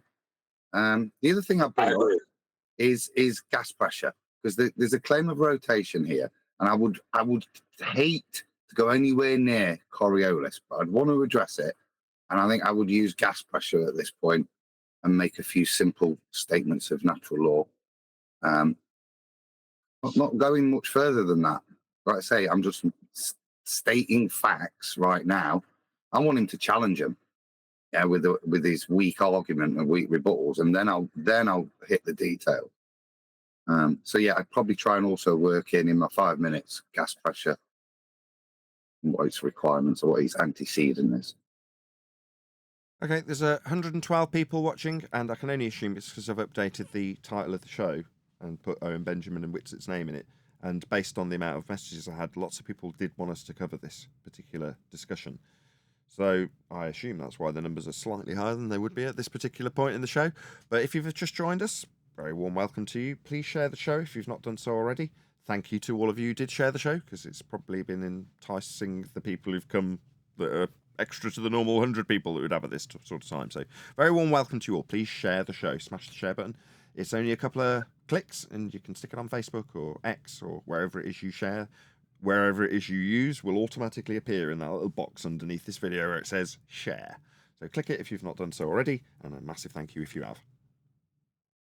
We'll take those flat Earth measurements, stitch them together. Yeah, Adam didn't address the... Oh, I was saying, that, see how Adam didn't address the sky vacuum? He just said, make the statement that gas pressure requires a container, right? Because they're going to use the pressure gradient to try to claim that they don't need a container for the Earth to have gas pressure. Like, your opening in a debate should just be to get the facts on the table. That's your opener. I'd agree, and that's what I'm saying. I'd just make those statements of facts. We don't need to apply them to a spinning ball Earth. We can just make them as a statement of fact. Natural law, it's not arguable, yeah? But it's there for the record then. He's got to then disagree with natural law. So I'd just, like I say, just be getting those bits down. Claim the Earth's a globe with a presupposed R value. And so that's going to get into how we know for sure that this globe model that was brought to us by Jesuits is incorrect. We actually falsified the radius. So if the radius value is wrong, the entire model is wrong. Because the globe model's day and night cycle uses that, gravity uses that, distances on the Earth use that. Everything about the model boils down to the radius value of the sphere that is proposed. The way that we have falsified that, and there are many ways, we've shown that the horizon is in fact not physical, it's apparent. And we've seen the horizon over 10 times further than it needs to be, requiring the radius value to be 250,000 miles away.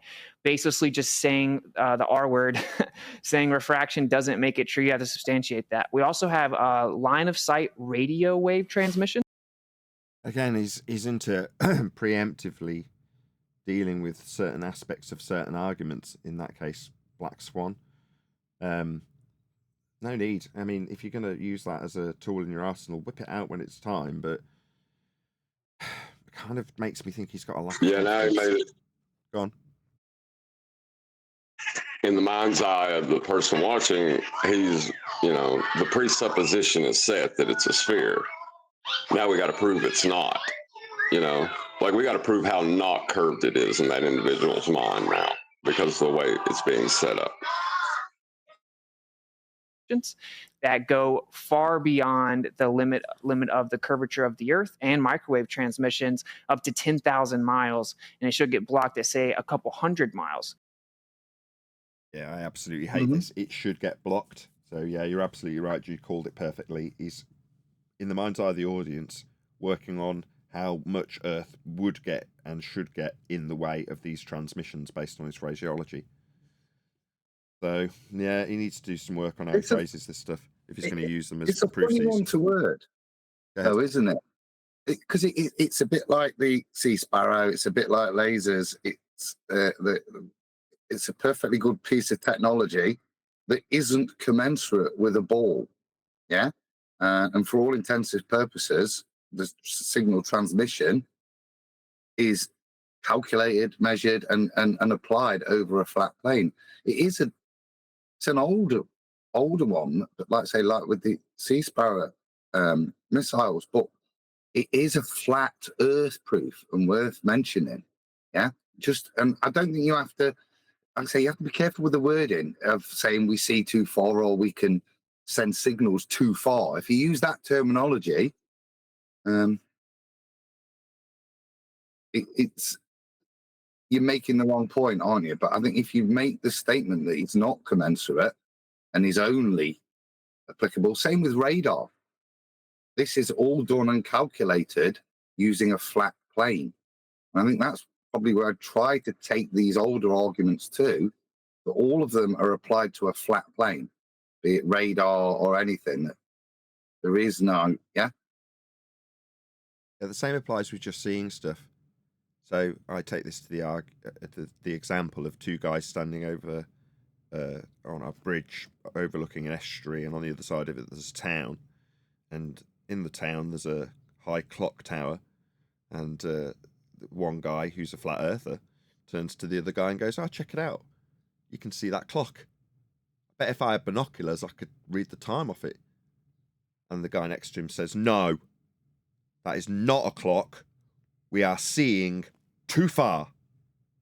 So in fact, based on the fact that we are seeing too far, it is a slightly looming, non-standard refraction, holographic projection of a clock from behind the reified physical geometric sphere-edge horizon that only exists in the maths and is derived from flat Earth measurements. Ergo, it is a mirage. We couldn't possibly see that clock. It is too far. Guy next to him, flat earther, says, "All right, I just see a clock. I don't have to make any apologies or explain why I see it. I've got a set of eyeballs. I open my eyes, look out over there, there's a clock. You say I shouldn't see it. It's too far.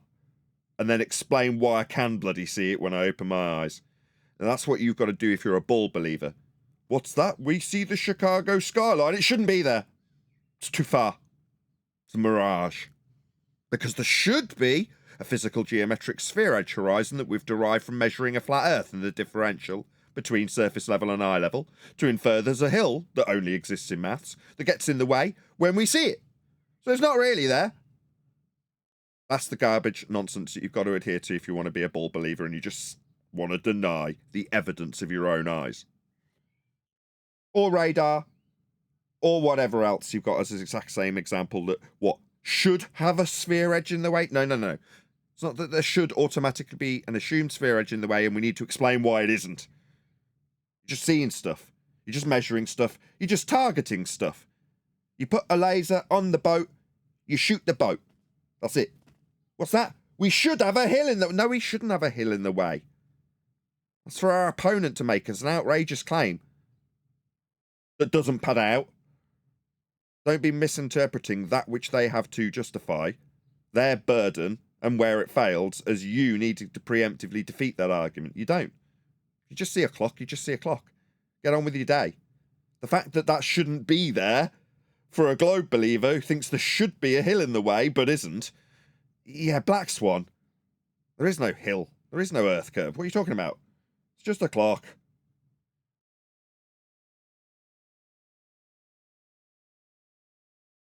And so that's a physical test that shows that the Earth is a plane. And there are many more, right? So really, just to reiterate it, because I think I'm coming up on the 5 minutes, the simple part is that 30 seconds. A simple clock that say a couple 100 miles. And so that's a No. He just said a physical test, which is an experiment to prove the Earth is a plane. That's objectively a noun. What is your phenomenon for your physical test? To assert that you have a physical test. No. This is wrong. Just give me a sec. I think I accidentally spun the video on. The interferometry measurements show that the Earth's not moving. It's the most precise way to measure actual measure anyway. That's how we do civil engineering to build runway Earth measurement to us by Jesuits. As the globe model's day and night cycle uses that, gravity uses by the radius. And so that's going to get into how we know for sure that this globe model, those flat runways, railways, bridges, our entire life is literally built upon the understanding the Earth's flat and the flat Earth measurements called plane survey measurements. What then happens is people take those flat Earth measurements, stitch them together and claim the Earth's a globe with a presupposed R value. And so that's going to get into how we know for sure that this globe Do we hear all model this that already? was brought to us by Jesuits is incorrect. We actually falsified the rate. We've chased physical. 30 seconds. There we go. A simple part is that we have our burden of proof substantiated as the default that the Earth's a stationary plane, that the stuff in the sky moves. And then the claim that the Earth is actually the opposite of that requires the burden of proof. And we went a step further and even tested that claim and falsified the rate, R value, and claim of motion. Therefore, it can't be anything other than a stationary plane. Well, that was a crappy, wishy-washy mush of conclusions. Fine. Okay, that was almost exactly 5. Is measured and navigated flat. And well, for him, it'd be built on. Navigated, built on. Flat. Fine, yeah. 5 minutes. Excellent open remarks. Focusing mainly on the burden of proof being on that who makes the claim. And since, your eyes, ears, whatnot, it appears that the Earth is not moving, the person who claims it is moving has to make the claim. And then he backed that up with many things. Now it's Pastor Shelley's burden of proof. turn for a 5-minute open. Owen Benjamin's take is what the audience is going to take. He summarized it. So Witsit's position is, and I don't disagree with it, but it could be a stronger summary from Owen, that Witsit's position is, well, burden of proof's on you guys. You're the ones with the extraordinary claim. Our sensors don't tell us we're moving. Yeah. So it's flat. Now, 5 years ago, that was fine. Yeah. But we can lay a much stronger case down than that for Owen to have summarized. Yeah.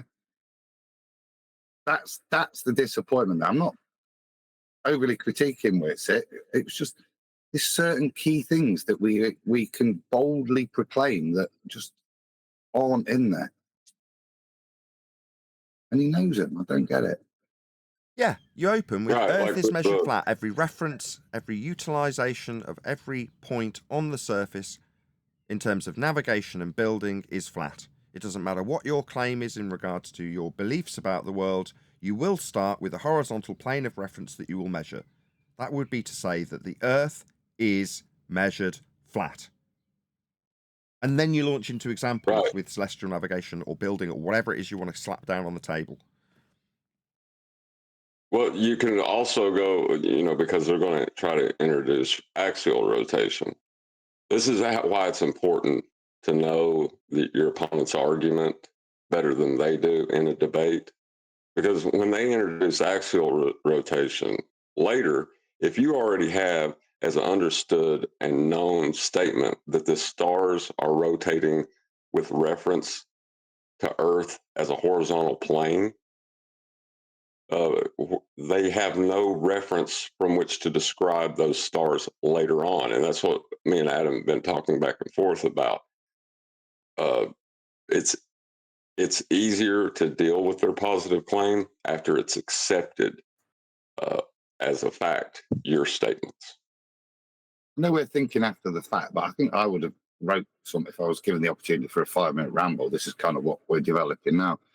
I'd agree with you, John. I think with reference to the stars and who's moving, I'd say, well, what do we witness? We witness the stars moving. Right. How do we measure the stars moving? Then I'd go into flat Earth elevation angles, RA, declination, etc. But just constantly drilling that at this point, the way in which we quantify all of these star measurements are with reference to a flat plane. Get that down. It's going to destroy him later. You've got the opportunity of uninterrupted explanation. All these little bits is what I'd be putting in, not Mickelson Morlin. And I will give you the bell at 4 minutes and 30 seconds. Go ahead.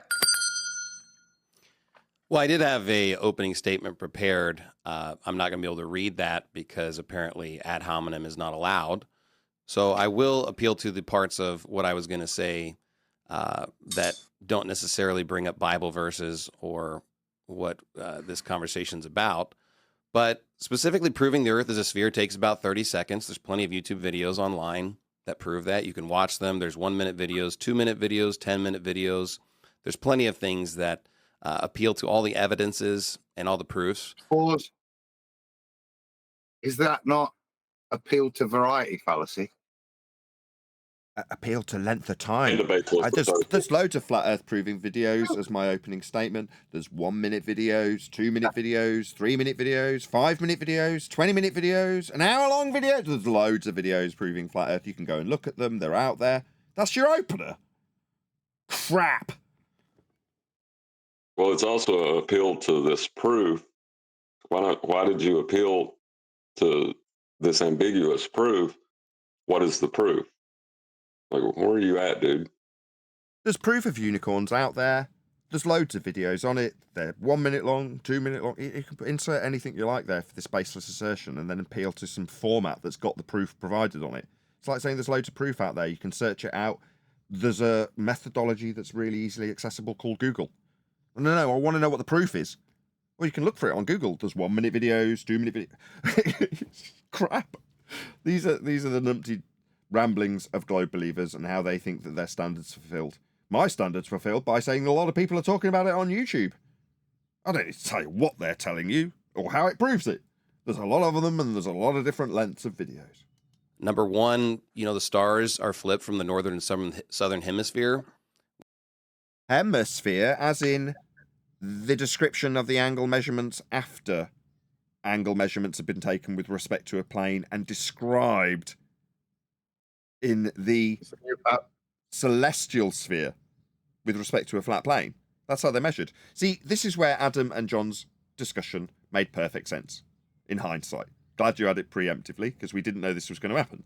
Had it been the case that Adam and John and their discussion about what should potentially happen before this occurs is that Witsit would have already pegged down, rather than Michelson-Morley and the false dichotomy of Einstein, it would be that when you're describing an axis of rotation of the stars, you are describing the movements, and the movements are tracked with respect to their angles from the horizon. They are unequivocally being measured with respect to a flat Earth to describe the celestial sphere. Now, what he's saying is, when I take the celestial sphere North Pole centric and the inferred celestial sphere South Pole centric and sandwich those two flat Earth models antipodal from one another and then insert a globe burger in the middle of it, I can suggest that by affirming the consequent, if I assume hemispherical positioning, then moving to the south hemisphere will prove we've got hemispherical positioning. No, the measurements that take you to your affirming the consequent of hemispherical positioning required the angle measurements of the stars with respect to a flat plane. And the inference is a celestial sphere that you can then describe in a hemispherical manner with respect to the flat plane the angles came from. It's only then that you can insert your sphere into those flat Earth measurements. Had it been the case that what John and Adam had discussed previously was already inserted by Witsit, to describe the angles of the stars you will need a flat plane to do it, this now would have been overcome preemptively, because he thinks that an affirming the consequent for hemispherical positioning proves he's on a sphere. No, mate, it's an affirming the consequence formal logical fallacy. If Earth is a sphere, begging the question, then we will observe hemispherical positioning when I assume Earth's a sphere. We do observe hemispherical observational positioning when I've assumed Earth's a sphere. Therefore, Earth's a sphere. It's an affirming the consequent, you stupid idiot. Immediately opening the gate with a logical fallacy rather than a proof of Earth's sphericity. Pathetic. Standard. Fair. Go ahead. So do you think he's actually going to go with different rotations in the north and south hemispheres? If he mucks this up in the next sentence, I will have given him so much more credit than he deserved. Let's see if he does. Which makes it abundantly clear that we're on a sphere. And yeah, people are walking upside down to us. And additionally, we see the sun. Sorry, that baseless assertion you feel is going to make people believe you more. Yeah, people are walking upside down from us. Number one, it's called antipodal. When I described the flat Earth system that gave you the celestial sphere over a flat plane in terms of the angle measurements to give you that system. The description of the southern hemisphere in the celestial sphere model described with measurements from a flat plane and detailed as a flat plane with a dome of the heavens, the stars over it, you need to utilize that description of flat Earth measurements in an antipodal manner. People walking upside down is a consequence of your hijacking of this measurement of a flat Earth in an antipodal celestial sphere system that in both respects of the antipodal positioning are a flat plane to describe that antipodal positioning. That does not mean that the consequence of that flat Earth hijacking, that would be to say that people would be walking upside down from your position, is anything more than an absurd problem that this creates for you. Not a proof. What a stupid idiot. It's a problem that it creates after you've hijacked the flat Earth plane that is used for the celestial sphere. My God, people really are ignorant of what's going on here, aren't they? When they're on the globe side. Sunrise in the east, set in the west. We have thousands of photos and videos. Sunrise in the east, that's a flat Earth direction. Sets in the west, flat Earth direction. How would we describe the movement? Well, it's angles with respect to the horizontal plane of reference, utilising the horizon and its angle above it. And then moving towards it. So that would be 2 flat Earth prerequisites just to have that sentence. You've proven a flat Earth twice with that. Go on, who's rustling off mute in one deck? Go ahead. Sorry, deck, Nathan. You're off mute. Sorry. Videos of the Earth Oh, it's not showing. from satellites. You're not sorry. You wanted to say something. Go ahead. No. Yeah, the Earth's flat and it's measured flat, and everybody needs to get a grip of that. Yeah, he's just used it flat twice. Describing how the sun moves across the sky will be described with elevation angles with respect to a flat plane. East and west, those are directions that require horizontal. What's he babbling about? He's using a flat Earth to make his claim that Earth's a sphere. It's absurd. Sent over by 90 countries. There's over 90 countries that have set up satellites. It's that simple.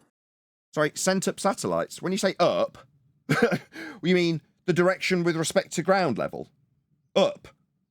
Yet you'll need perpendicular to horizontal for that, mate. You don't have that on a sphere. There is no up on a sphere. You've got out from the centre of Earth that will also need to be described with a horizontal plane of reference to have the axis. But you don't have up. You've got out. You need a flat Earth for up. I mean, it's obviously going to be the case that in terms of how we physically deal with the reality that befalls us, we're going to describe it in terms that we actually deal with, like up and down, very simplistic terms. The problem is that in your stupid reified sphere model that was derived from flat Earth measurements of angles for things like the sun, you think you can still use the term up. No, that's our term, mate. Get your own terms. You need a flat Earth for up. The Earth is obviously a sphere. It's been observed. Oh, really?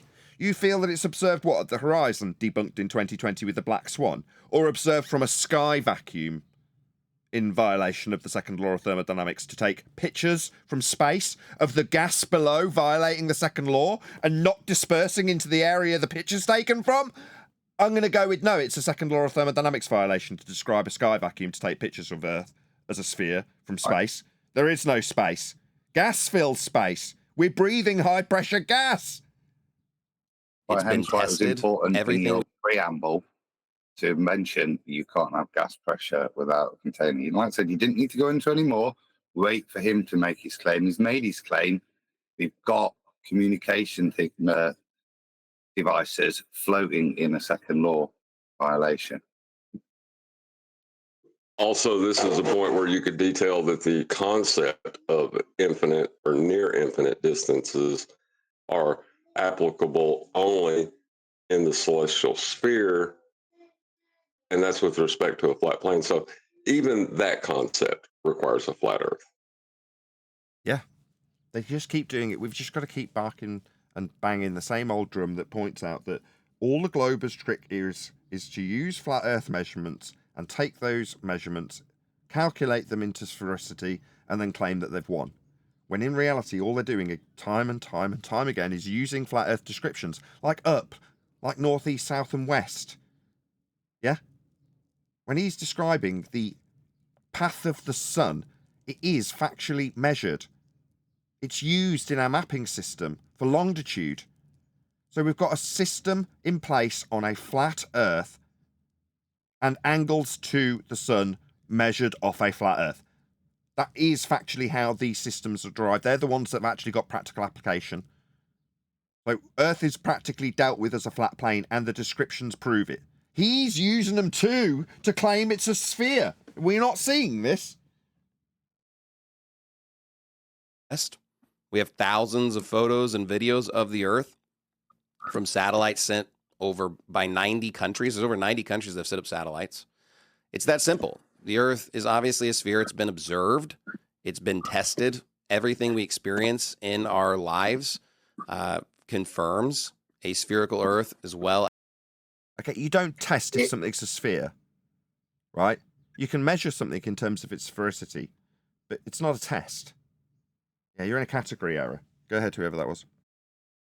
So all I'm hearing is, it is a ball, it is a ball because it's a ball. I've not heard anything from him. Yes, guys, real weak source. Oh, yeah, definitely. But the orbital claim and the satellite claim, this would be a good time to take him to what the Keplerian elements are, what the orbital mechanic, what the orbital elements are, and how they're with respect to a flat Earth. Can you explain what essentially what you're explaining is that orbits require a flat Earth? He's already appealed to them, but based on the conversation we've had up until now, I didn't want to preemptively drop that in, so I hadn't mentioned it. But at this juncture, could you please explain why and how orbits need a flat plane of reference in order to describe them in the Keplerian motion? Also, I need to step away for a second, and hopefully that'll give me time to do so. Yeah, there's 7 elements to orbital mechanics, right? You have eccentricity, which is a deviation from horizontal. That's to describe gravity, which they've not got into that claim yet. So, but the horizontal bit is what I will stick to and say the horizontal requires that eye level be that plane of reference that you'll describe horizontal from, and that surface level is also horizontal parallel with your eye level. So you have eccentricity, then you have a time element, which is measured with respect to a flat plane because you're taking angles to account for that time. Then you have apogee and perigee, which are elevation angles. Goodness, all of them. And then the Keplerian elements, it's the same issue. All of their descriptions are with reference to a flat Earth. And they think somehow they can use references to a flat Earth to prove that it's not a flat Earth, is what we've got. It's kind of the absurdity of it all. I was considering rounding out at this point, but I'm actually quite enjoying this. It's quite laid back in that regard. Is everyone happy to continue live? I know the audience will be like, yeah, 100%. If not, I'm going to round out if everyone just wants to chill out, chat in the after show. No, keep it going, Nathan. Keep it going, man. Okay. Keep it going. I like this. As, a heliocentric viewpoint of our solar system specifically. And additionally, when it comes to history, the Bible, or science, they all appeal to the exact same thing. In Isaiah 40, verse 22, the Bible says it is he that sitteth upon the circle of the earth. And the Bible... Another Christian that doesn't know what circle means. Circles are flat and two-dimensional, my friend. Bible has always known about the shape of the earth. It's always... It's a reification fallacy. The Bible's a book. It doesn't know things. Known about different cosmology and different things that we experience, see in our universe. And science is always catching... What? What is he babbling about? Up to the Bible specifically. For a long time, I honestly didn't believe... Is he not going to qualify that? I wanted to know what you were babbling about, but clearly not going to get to find out. that flat earthers even existed. So, you know, it definitely is something that for me, I was not aware of. I kind of thought it was just fake. Argument from ignorance fallacy. Well, also the idea that they weren't flat earthers, it's impossible. They had to originally be flat earthers to develop the concepts that you're going to use to claim it's a sphere with. So, yeah, you're going to have, if you deny them, you deny the sphere you believe. So the audience is appealing to me to continue. Len Lyric says, keep going, 137 watching, now 139 watching.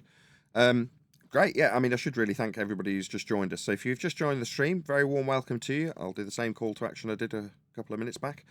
Please share the show if you've not done so already. There's a good chance that the reason there's 139 people watching is because people have smashed that share button. So it'd be wonderful to have 150 people watching. And as I say, this particular video is being done by popular demand of the audience, as opposed to the panel, who very few of them had heard of it or even watched it. Not that that's generally the case. We haven't normally watched these videos. But I will also do a different call to action, which is along a similar lines, but hopefully you will just click the share button for this video, my video, and get it out to a few other people. So hopefully we can have 150 people watching, which would be lovely. It's only a couple of clicks. You click share, and then it asks you where you want to share it to. You'll see the thing that you're familiar with. If you're familiar with Facebook and use that, click on Facebook, and it will just take you instantly to a little link with the predisposed connection to this video. You don't even have to write anything. You just click send, and it will just put it onto whatever your wall or whatever it is that the software uses for your communication on Facebook or X or whatever, Bebo, MySpace. Anyway, it's 2 clicks. Please share this show. Also, I did, and I will do again now, a call to action in regards to the videographer that we are covering now, which is the Baptist Bias. So in this respect, I will put a link to the videographer's video, so you can at least share some love with that videographer and let him know Nathan Oakley 1980 on YouTube sent me. And please leave him a nice comment or whatever it is you do when you go and let someone know that I've sent you to their video, helping them in the algorithmic love that, at least here on YouTube, we definitely do know how to get afforded as flat earthers. So hopefully if they were to do a response, they'd stick a link to this video in their video about us. So there's a couple of call to actions.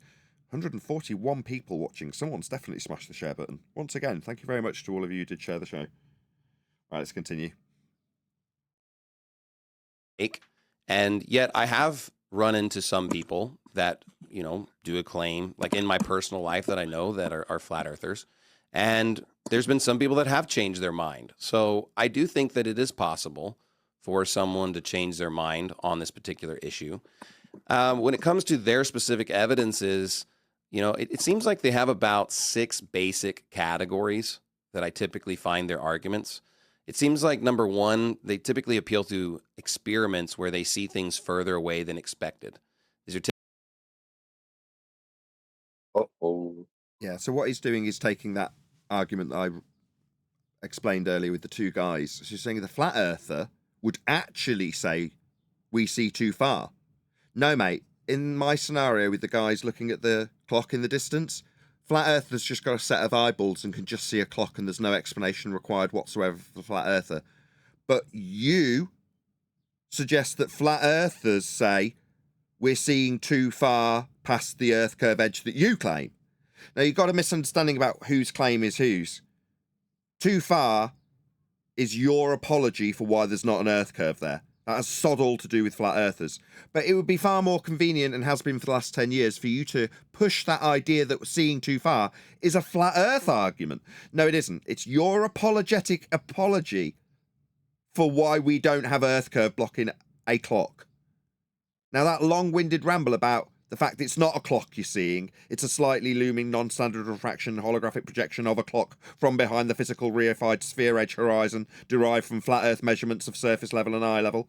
Therefore, it's not a clock, it's a mirage. We see too far, is your argument and apology for your failure to have an earth curve blocking the clock.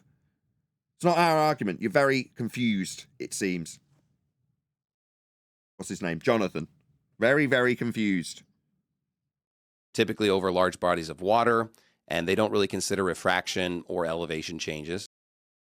Elevation, what, as in the height above surface level? That's a flat earth proof when we don't consider how high we are above flat earth.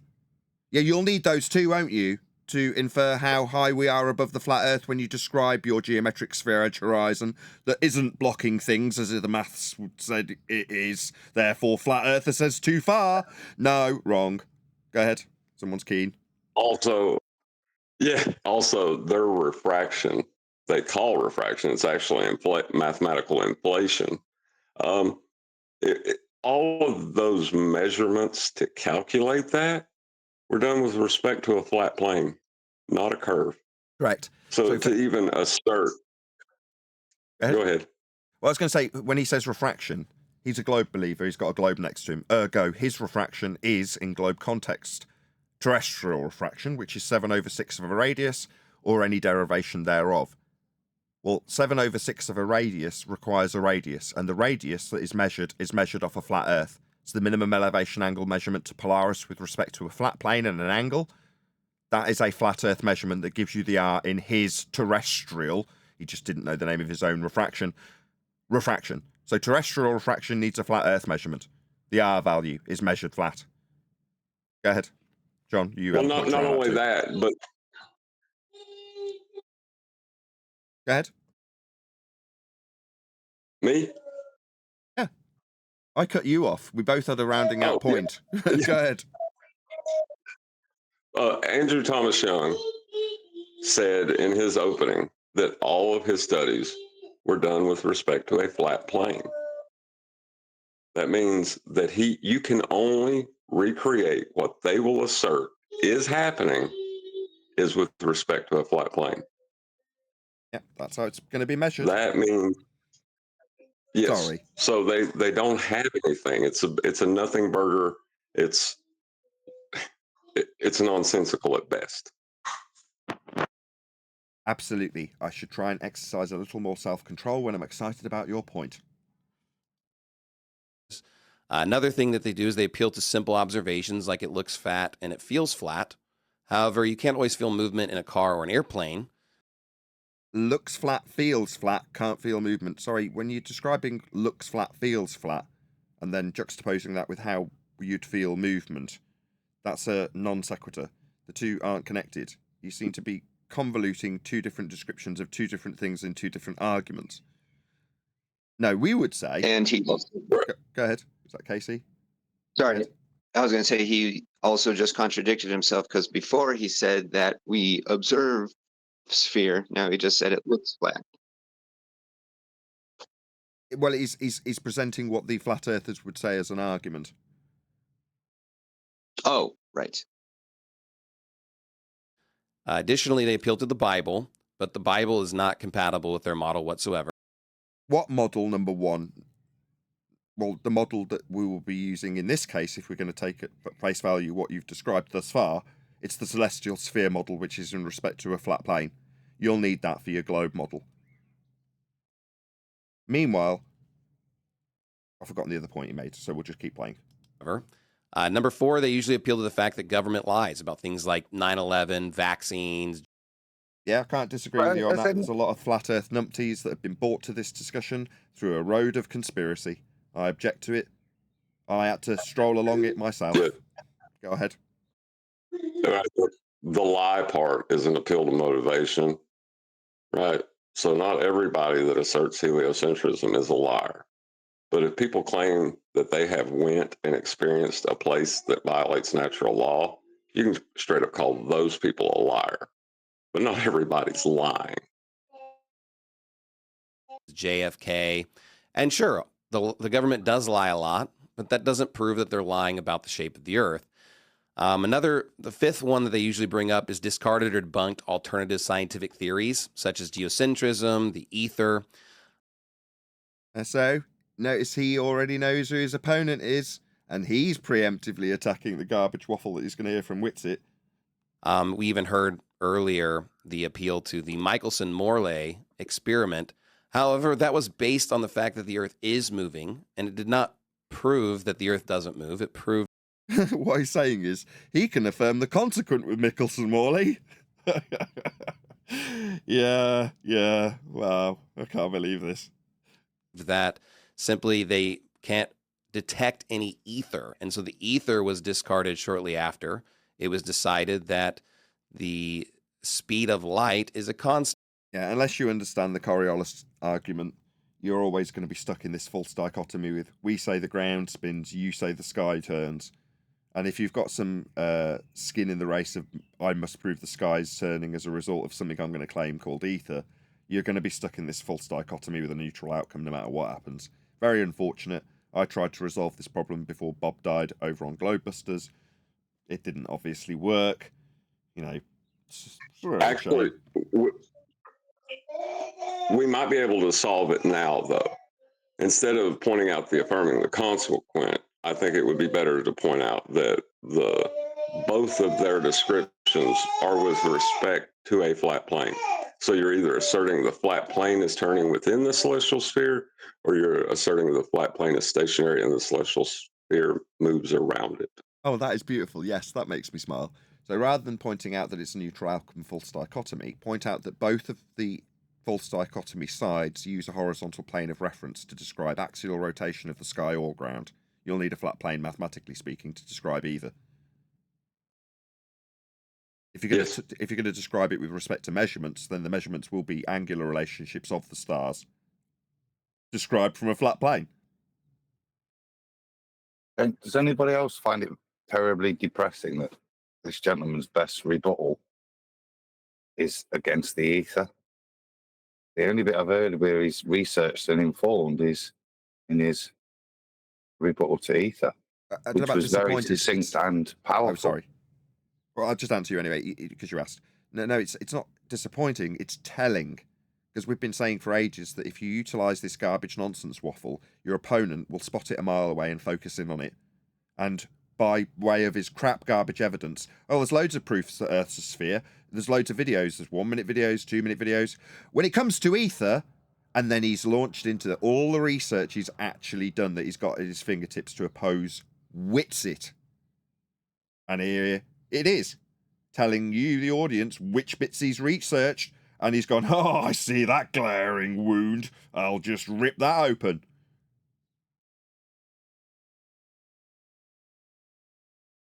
Go on, Adam, I cut you off because you asked a question, but carry on. 147 watching, almost 150. I'm cutting you off immediately. Woohoo! Almost 150 people watching. Thank you for sharing the show. Welcome to all of you who just joined us. Go ahead, Adam. I had 150 up there for a minute, worth interrupting. No, generally that's sad. That there's 2 points. Maybe it is just because he's against Witsit and he knew Witsit was going to bring this up. But it could also be that this is considered a flat Earth argument, and that's the thing that's kind of sad. Yes. It's not. Yeah, that is saddening. Constant. And so if the speed of light is a constant, it really disrupts a lot of those older scientific theories. And you don't know what science is, my friend, so trying to undo what is claimed to be science from Witsit's side won't leave you in any greater position, even though you've researched Witsit's garbage, what science is. Yeah. So again, even though you're undermining Witsit with this, doesn't change the fact that you, nor he, in this regard, will adhere to what science actually is. The more egregious fact, although it's not levelled at you, is that Witsit does know what science is, which is pretty egregious in my opinion. Ether was basically discarded as being unuseful in predicting anything. The sixth thing that typically flat earthers will do is they will appeal to the fact that there's bad science. And of course there is when it comes. There's a category error. If you're going to be claiming science for the shape of a sphere that you're claiming after taking flat earth measurements, that's not science. Cause and effect reasoning, establishing why something that you witnessed in nature, that's a phenomena, occurred by formulating a hypothesis, supposing a cause, and varying that cause in an experiment to see if it causes it or not. This is not that. You don't know what science is. Comes to the Big Bang Theory, when it comes to evolution, these things are complete junk. They're not true. They're made up. And so they kind of... Yeah, that is true. Again, you're offering up your opponent's position. I mean, we could give you the same critique that we give for Witsit, but we did that out of love in an effort to sharpen his tools. So I won't be giving you the same critique for this garbage. Long may it continue. Kind of appeal to that as a gateway into the idea that there's other lies, other bad science, and they suggest that somehow again, it's just an annoying category error. Bad science. No, science only has empirical outcomes if adhered to correctly. That's the scientific method. That would be observe phenomena, formulate a hypothesis, experiment to validate your presumed cause. That's outcome specific. It's empirical. Bad science? What do you mean bad science? If I vary and manipulate something and it doesn't cause the effect, I have proven my null. There's no bad science. Oh, unless you don't know what science is. the heliocentric view or the spherical Earth is somehow bad science again. It's just a stupid idiot describing a category error. You think a shape is science? No, that's stupid. But when it comes to, this specific situation, I think it's really clear that this is just a distraction from what's really important. And I Appeal to motivation fallacy. think that Owen kind of brought this up earlier, and the idea that this isn't the biggest issue necessarily. I think it's a distraction from the gospel of Jesus Christ. I think that that's our sole purpose on this earth, is to get saved and to give people the gospel so that they could be saved. And it seems like every time I run into Hallelujah. Non sequitur fallacy. a flat earther, they only want to talk about that. Like, they're just so ardent and just so vitriolic for that particular viewpoint. It just seems like their whole worldview. And so No, it's ironically your whole worldview. The globe that sat next to you is derived from measurements of a flat earth. So as crazy as this may sound, for you to bark on about how spherical you think the world is, it's your whole worldview that we're using measurements of a flat plane, because that's the basis of your globe religion. How ironic. So, I do think that it's certainly a distraction. I have a lot of other strong opinions about that, but I'll keep them to myself for now. So we're good to go. Okay, so that concluded Pastor Shelley's opening Where was his 30 seconds remaining? statement, and his argument rested on 2-minute, 5-minute, and 10-minute YouTube videos existing. 90 countries have said so. The government sometimes doesn't lie. At least Benjamin picked up on the crappiest opener ever. Kudos. And that flat earthers rely too much on experiments, how things look and feel. He knows some people who have changed his mind. And Look at this guy looking down as he's berated by Owen. This is absolutely brilliant. Being chastised by Owen. Brilliant. the speed of light is a constant. One question I would ask, because a lot of what his argument rested on was the church. Was the church always heliocentric, globe-based? What's he doing? I thought he was the moderator. Even before Galileo. So was it always this? Because you said science catches up to the globe. I'm just curious, was the church always a globe? You're right to have that look slapped all over your Chevy Chase there, Witsit. He's going, what? So will not get to give him my response now. Oh, well, you did really well, but fair enough, Owen. You've overstepped your boundaries a little bit, but what the hell? You be you. Model. Just to be clear, I said the Bible. So just because people may have bad interpretations or not understand the Bible, okay, good. doesn't mean that the Bible is wrong. Additionally, I think it's impossible to always know what happened throughout history. But yes, historically, Christianity, there's been plenty of Christians that have believed in a spherical earth, but there have been people that have denied that. So I think it's a mixed bag. I would not say it's all one or the other. Man, I'm far more inclined to warm to him after that little back and forth between him and Owen. And also, it felt like he'd been robbed of an extra 30 seconds. So that kind of feels like it's evened things up a bit. I don't know if anybody cares about my attitude in terms of how fair things are, but there we go. That's my 2 pennyworth. Well, Galileo was arrested for thinking the Earth moved in the 17th I want to hear Witsit. What's going on? century. See Witsit shifting uncomfortably in his chair. Don't blame me, mate. So that's not exactly a mixed bag. But anyway, so now we're going to kick it over to Witsit Gets It for a... He was right on the border of stepping way over the line there, wasn't he? I mean, he kept it just brief enough to get away with that, I think, Owen. Benjamin did there. Would we all agree? Took a liberty, didn't overstep the mark too far for too long. A 3-minute rebuttal to Pastor Shelley's opening statements. Go ahead, 3 minutes.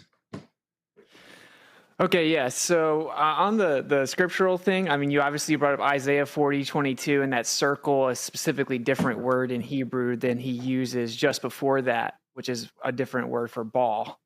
So he specifically doesn't call it ball. And I actually have seen a video of you, and I didn't look too much into it. Pardon me? One more time? May I point something out about the format? The rebuttals should be longer because you have to state their claim and then what you have to say in response to that claim. So it should be 3-minute openers, 5-minute rebuttals. Is just my point. Fair enough. To it, but you said, I hear a bunch of people say Hebrew cosmology, and you said, yeah, well, the Jews are wrong about everything. Well, you know, the Messiah was a Jew, I guess, right? And I mean, this is where I would fail miserably, where I don't know how to critique this, because it's just not the angle I'd take, and I'd get criticised for not addressing the point if I was to say, well, the cosmology itself, if you want to call it that, has been derived from angle measurements to the stars in terms of their relationship with the horizon. That's an angle measurement off a flat Earth. And in terms of why the Bible says this, that, and the other, it just seems non sequitur to the argument because I've got proof that it's measured flat. So I don't really know why we're discussing this, would be my attitude. But then I'd be cast down for like, well, you're not addressing his Bible verse about he's sitting on the circle of the earth. So, you know, you've non sequitured away from that point, right? Would be the criticism that I'd receive. So maybe I would be, you know, I'd put my hands up here and go, maybe I'd be failing here. I don't know. I think he would have probably said, hey, you guys got the first part of the book wrong.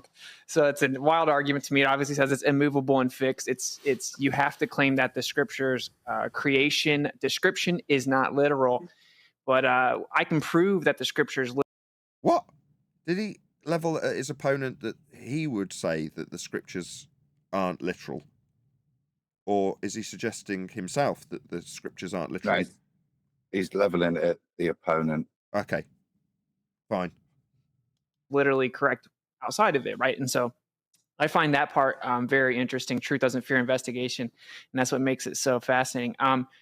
And so we just can cover quickly the stuff you got wrong. You said that they discovered that the speed of light was constant. No, that's not correct. He assumed that it was because it had to be along with time dilation and length contraction. In fact, it's been proven not to be. There's anisotropic signal propagation accounted for even in GPS. You brought up satellites, so I guess we can get into it. But so GPS is a commonly used system in terms of the map that it actually uses. It's using the Mercator projection. And the Mercator projection is taken from a sphere that's been projected out onto a tube to be rolled out flat so that you've got a square grid system with latitude and longitude as opposed to a circle system like you have when you measure it with Polaris and the Sun. Well, that transformation into a globe took place based on the angle measurements to the stars and lights in the sky. Well, that's a flat Earth measurement in terms of GPS, but here we are again, using things that could be used to prove a flat Earth to argue about Michelson-Morley and ether. So there's a wasted opportunity, and that wasted opportunity is highlighted when he says GPS. Because for me, when GPS is brought up by my opponent, not me, I would immediately hammer him over the head with the fact that the Mercator projection requires a flat Earth to derive the grid system that's on that map that's flat. For his satellites in orbit, not how they're being used on the map. And the grid system's been measured from a flat Earth, so... But no, we're not doing that. We're talking about rotational values for ether, aren't we? That's what we're really edging towards. That's his ulterior motive. That's his angle. Not a flat Earth angle to prove angles of Earth measured flat. No, his angle is to get ether discussed as quickly as possible. Satellites in no way prove the Earth's a globe. They actually use ellipses over a plane with a change of velocity relative to the center of the coordinate system and real inertia. He said that real quick. That was good. Just a bit too quick. Forces of a rotating universe, which are geocentric physics in their equations. At least he highlighted the plane in that. I'm going to listen to that again. It was pretty concise and pretty quick, which I can criticise because I want him to labour at these points, but I also want them to be exceptionally concise, and that really was, wasn't it, when he actually said the statement? Actually use ellipses over a plane with a change of velocity relative to the center of the coordinate system, and really. Man, that is super concise. I might write that down. That was epic. Oh, man, this is like... Go on. No, I was going to say that was well done, and that is an accurate description of what they do. Accurate, concise, better than I could do it. Just sometimes from Witsit, there are glimmers of truly epic greatness. They're not enough to shine through the turd in the punch bowl that he leaves with Ether, though, are they? But I have to give credit where credit's due.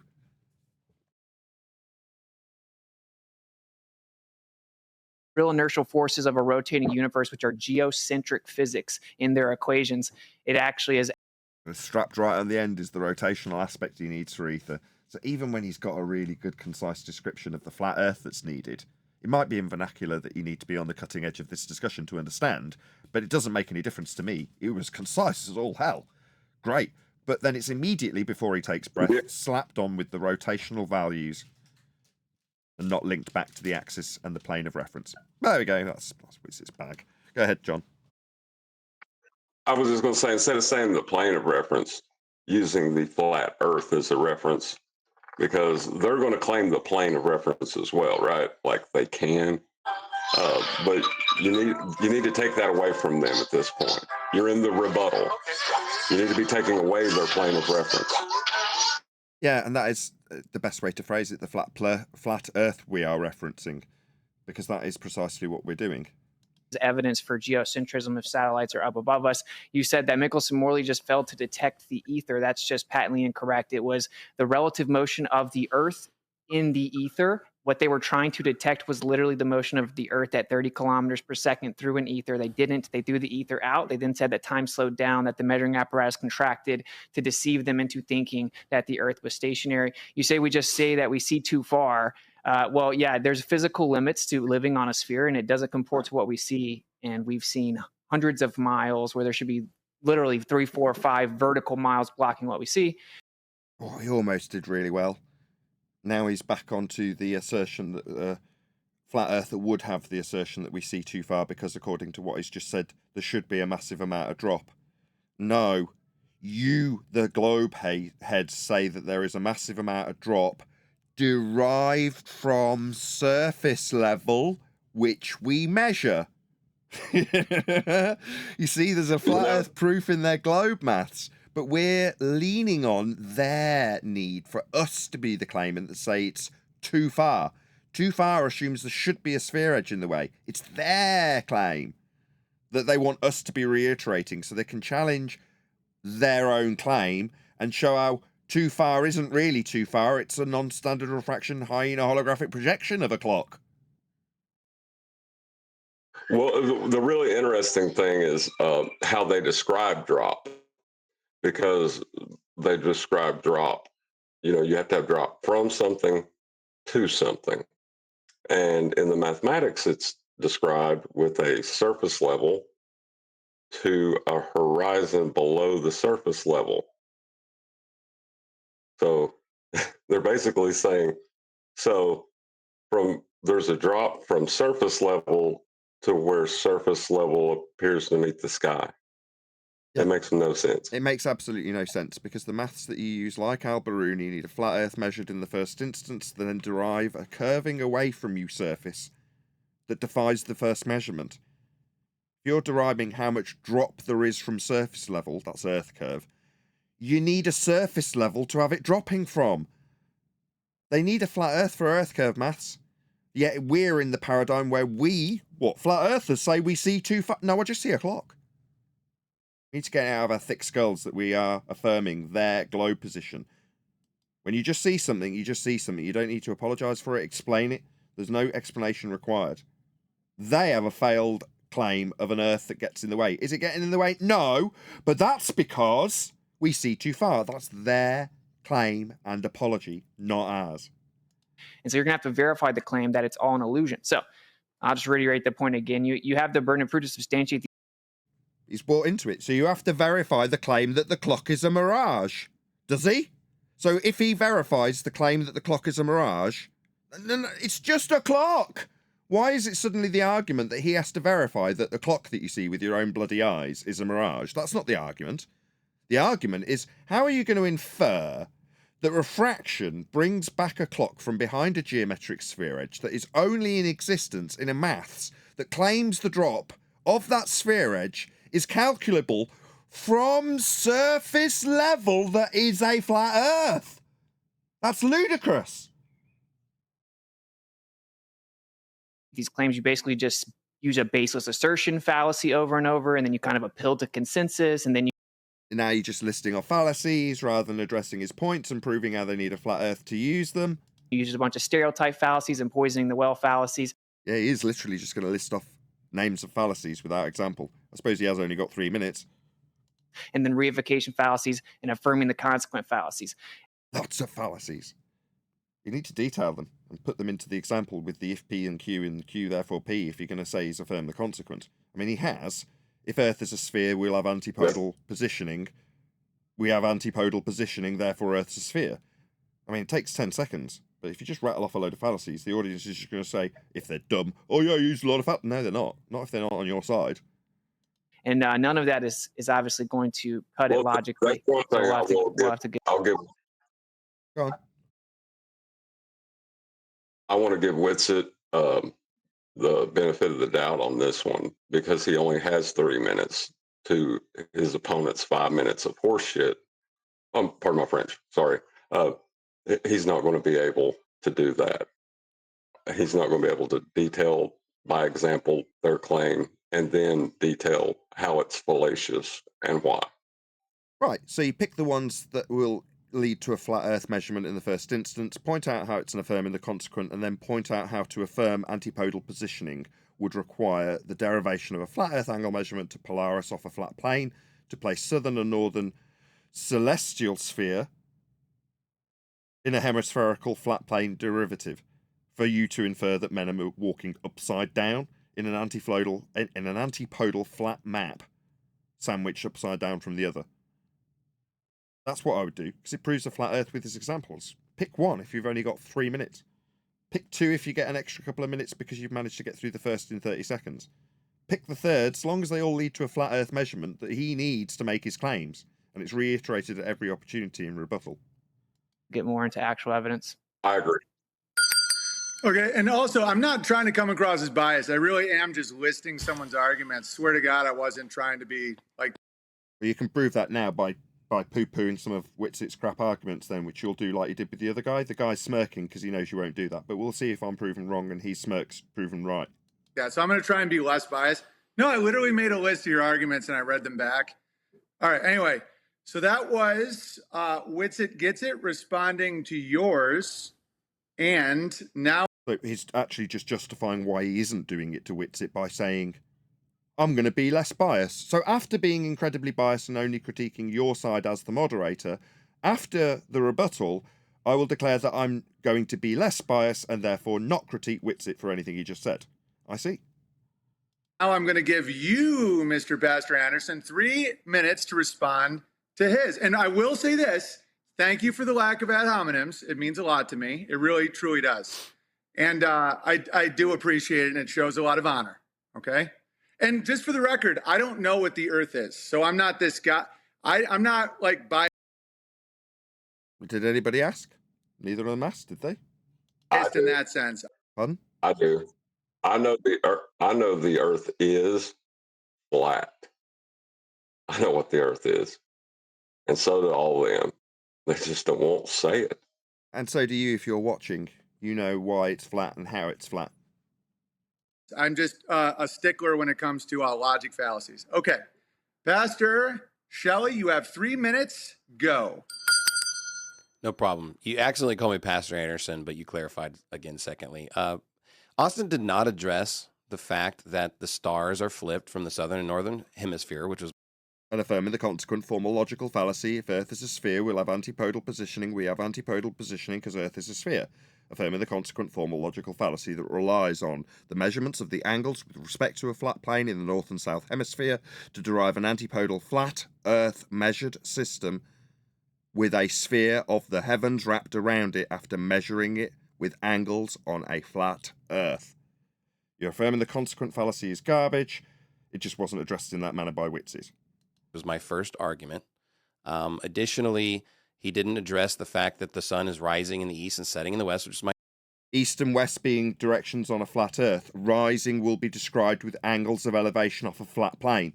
Both prove a flat Earth. When I heard you say it, I pointed out how you needed two flat Earth proving points to make that simple statement.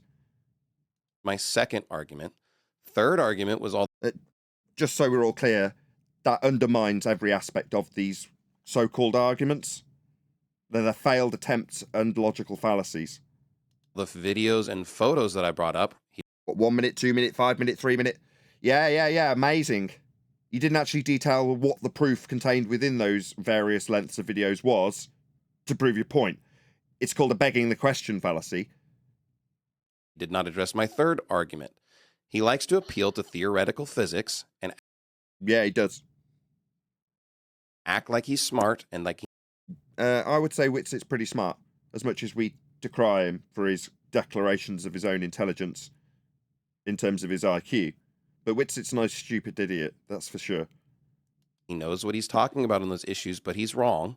And specifically when it comes to the Michelson-Morley experiment, he's wrong again. Yeah, I'd agree.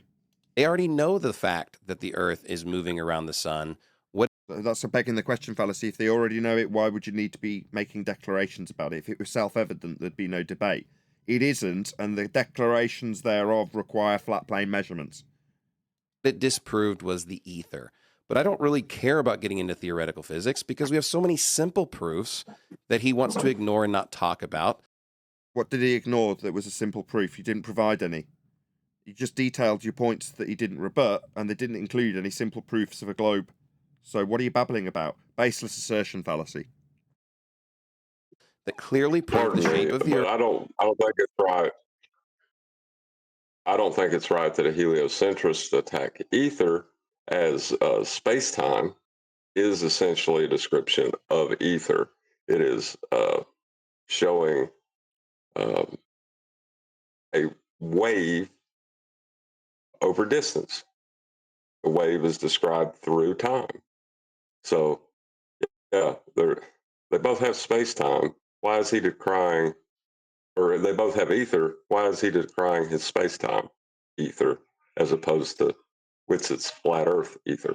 Yeah, Witsit's ether versus his space-time are effectively the same piss in a different bottle. He nor Witsit realise that. Earth and a heliocentric model. I would... Alrighty, you're going to provide us this model? Are we going to see it? You didn't provide it. Love to discuss Isaiah 40 verse 22. He brought up the Hebrew underlying word, which is hug. I'm sure he doesn't speak Hebrew. And specifically, if we look at this word in all translations. That was an ad hominem fallacy. Pretty sure you committed to not doing that. It appeals to the exact same thing. Does that if we look up the word circle in the dictionary. Yeah, it doesn't. It's an ad hominem fallacy. Saying I know he doesn't speak Hebrew doesn't change the definition of the word. Right. It will tell you that it's a sphere and it's the earth and it's an orb. The Bible will tell you it's a sphere and an orb, will it? Okay. Let's see you substantiate that claim. So he just wants to hide. Oh, you're not going to? Baseless assertion fallacy? Behind just sounding smart on these issues. But the problem is. Another ad hominem fallacy, you couldn't help yourself? The Bible's very clear. And I get offended by someone that wants to say that the Bible is teaching a flat earth because that would, in my mind, be heretical. And you get offended because it would be heresy if the Bible said it was flat earth. So because of your viewpoint, if the Bible says something that contradicts your viewpoint, it's heresy. No. Heresy would be decrying what the Bible actually says, would it not?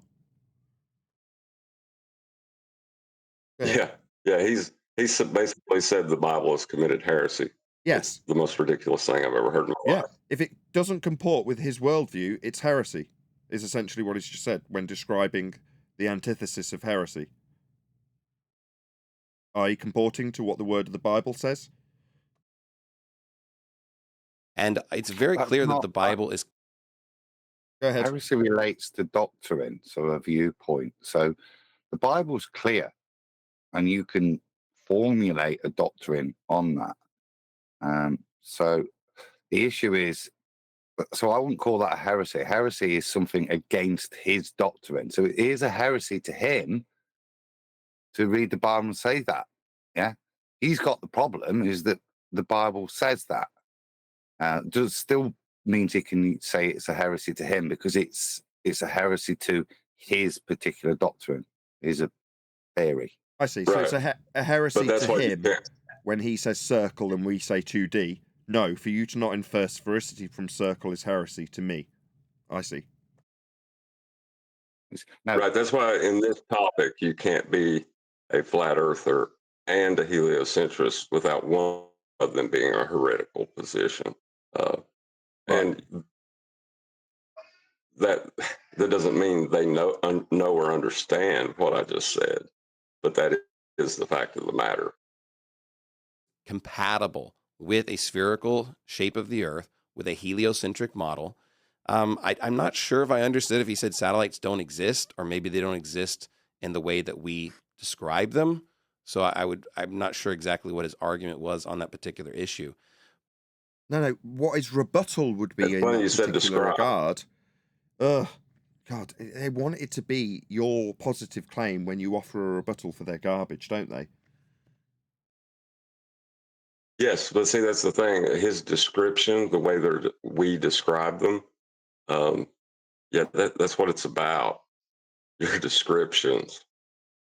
You can't describe the Earth as a flat plane and then assert that you're describing it as a not flat plane. But no. You can't do that. But again, theoretical physics did not exist at the 1600s or the 1300s, or if we want to go all the way back before the time of Christ, when tons of people had already proven the Earth was a sphere. When we talked about I've got to disagree there. There's basis assertion number 3. Go ahead, John. Adam. Incorrect, because people have always made shit up throughout time. Yeah, but it's also a basis assertion. I'm pretty sure somebody has heard of gravity. He's saying we knew it was a sphere before the time of Christ. Okay, because there isn't anything to substantiate it. It's just a baseless assertion. He's saying they didn't have theoretical physics back then, so they wouldn't know that it's a ball. Theoretical physics doesn't prove anything, mate. Eratosthenes had discovered the circumference of the Earth before the time of Christ. And how did he do that? Maybe he'll tell us. Let's see if he substantiates the claim or not. No, wait for it. We have maps, we have globes. We'll rewind because I know what he's going to go on to next. I want to cover that too. So I'll pause. Who's going to take the reins when he says the claim again? Eratosthenes had discovered the circumference of the Earth before the time of Christ. Oh, really? Now, you don't substantiate it with the actual methodology, which requires a flat Earth be measured. Who's going to take the opportunity to expand on this? He's going to need some, what is it, hard pipe hitting surveyors to map out this flat plane that he's going to apply this to. This in of itself, I think we've debunked in terms of it. It debunks itself with the moon shadow. So we have to remember this isn't this is a calculation that's done based on an assumption, with the assumptions being that the sun can be big and far away, or smaller and local. And even within themselves, they admit there's no way of telling. And what we discovered with Bad Moon Shadow is actually within itself, because we can use a sundial and use moonlight, which by their definition is small and local, there is no differentiator within Eratosthenes' riddled demonstration. I said, whether you want to go to how do you get from Siam to Alexandria, No, how just stop there. translate, you don't need to do Hold that. on, stop there, because you're explaining the apologetics for the near or far when they push the distance infinitely, but the process itself it requires an angle measurement, does it not? That's the bit I wanted to focus on because a flat Earth is required. Maybe John will do it if he's around. Well, yeah, whether you're going to assert parallel or divergent rays creating the shadows, the angle of incident that will be described will be with respect to a flat Earth. But that, after knowing that, is where Adam's point that he was getting ready to conclude starts. Yes. Which is still extremely relevant to his claim of satellites and orbital mechanics. Exactly. But the first step, as with everything, the genesis of this process is the angle measurement with respect to a horizontal plane of reference. Earth is being measured as flat for this assertion. The distance claimed between Cyan and wherever it's taking the angle with a stick and the well, that is a flat Earth proof because we're comparing flat Earth angles with shadows and flat baselines, and then apologizing for why the sun would be doing it with respect to parallel light rays for his inference that he can derive a radial value from these flat Earth angle measurements. So he's going to need a flat Earth for this. And we have... Thank you, John and Adam. It would have been better if I'd have got John first, then Adam, but that's perfectly fine. Maybe I'll edit it afterwards.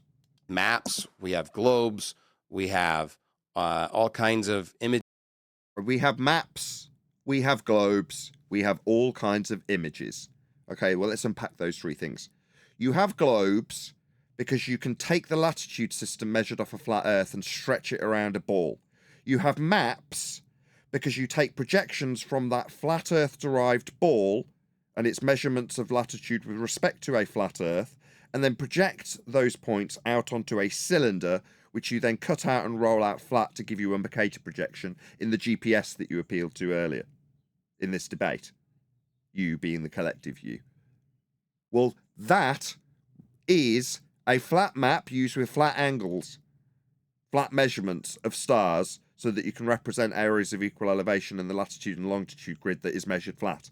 So when you say you've got a globe, you've only got a latitude measurement that you stretch around a ball shape. But the measurements to give you that ball shape are flat. Latitude. That latitude grid measured with angles off a flat plane to Polaris is what gives you those points you stretch around a ball. To then project on a cylinder and roll back out flat again so it can actually functionally operate with the flat ground that you're actually utilising. That's why it ends up being flat. So the maps that you appeal to are all flat. There is no exception. They wouldn't work in practical application if they weren't. The fact that in the back of your mind you feel that somewhere it's come from a ball is misled, because the ball came from the flat Earth angle measurements to Polaris that give us the latitude grid that gets stretched around a ball after measuring Earth flat. I thank you. Images from the Bible. It would be funny to point out at this moment. Go ahead. It would be funny to point out at this moment when they were appealing for models back in 2015 and still to this day, that they would point out that the Mercator projection, they were all projections of a globe. But now we can go one step past that and one up even their false dichotomy. So it's a pretty good place to be in 2024. Absolutely agree. No longer will it be, look, I've got a projection of a ball in the form of a Mercator projection. So this flat map that's being used flat and operates flat and must be flat for areas of equal elevation and for it to match with the latitude grid that we'll measure with angles of a flat Earth, it's flat. But it's a globe projection. What do you got, Flatty? Pizza pie in a sky vacuum? Oh, that's going to fail miserably. While my flat Earth utilised flat map that I say came from a globe wins. Therefore, Earth's a globe. Fast forward to 2024. To have the globe to stretch out flat after projecting it onto a cylinder required we actually measured the positions on the ground with respect to Polaris. And when we measured those positions we call latitude with respect to the ground, to derive that system, we measured it flat. And when we utilise it after the fact, we're using two-dimensional circles of equal elevation. So we have to have flat maps to use that system. So in conclusion, we measured Earth flat to give us the map, to then give you the ball, which distorts everything, and then project it back out on a flat map in a square grid that's actually representative of a circular system. So it's very distorted when we insert your sphere. Meanwhile, the origins are flat Earth measurements. So we're not going to sit in false dichotomy while you claim the Mercator projection, that's a flat map, proves a ball. But my pizza pie in a sky vacuum doesn't prove we're on a flat plane. Look at these flight plans. Ha ha ha. Yeah, that's not going to work anymore. All roads lead to a flat Earth. The genesis of all measurements will be these angles to the stars off a flat plane. Very good place to be in 2024, John. I completely agree. We'll get a couple more clips and then I'm going to round out the live shows. We've been going for almost a couple of hours now. People showing that the Earth is a sphere, believing it's a sphere. I don't need modern scientific theories. Okay, great job. And we will kick it back to Witsit in 1 second for him to address, and I wrote these down. Stars being flipped in the southern hemisphere, the sun rising in the east and the west, Eratosthenes, and the HQ, the who question. And I will add this, though, as the moderator, I get to look things up. And Pastor Shelley just said that circle means a globe, and I just looked it up, circle.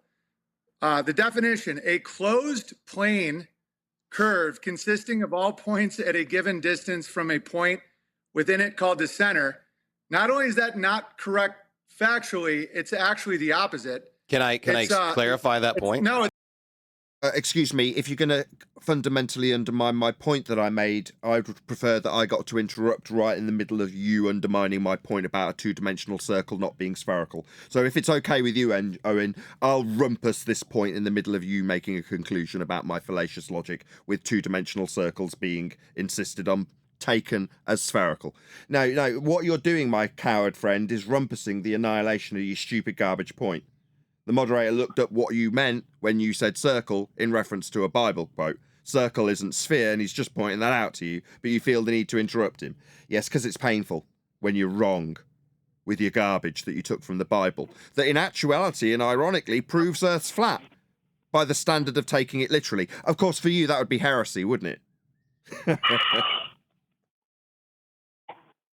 Go ahead. Who sat off mute the whole time in that discussion? One of you's off mute in G+.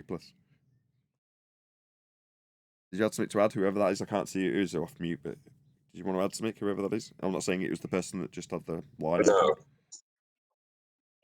No, that's my fault. I think one of my kids hit the button. Sorry. It's a two-dimensional closed.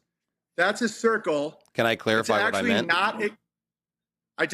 That'd be the second interruption from a fundamentalist religious zealot, coward, globe believer who's being undermined by the very definitions of the words he used as his proof.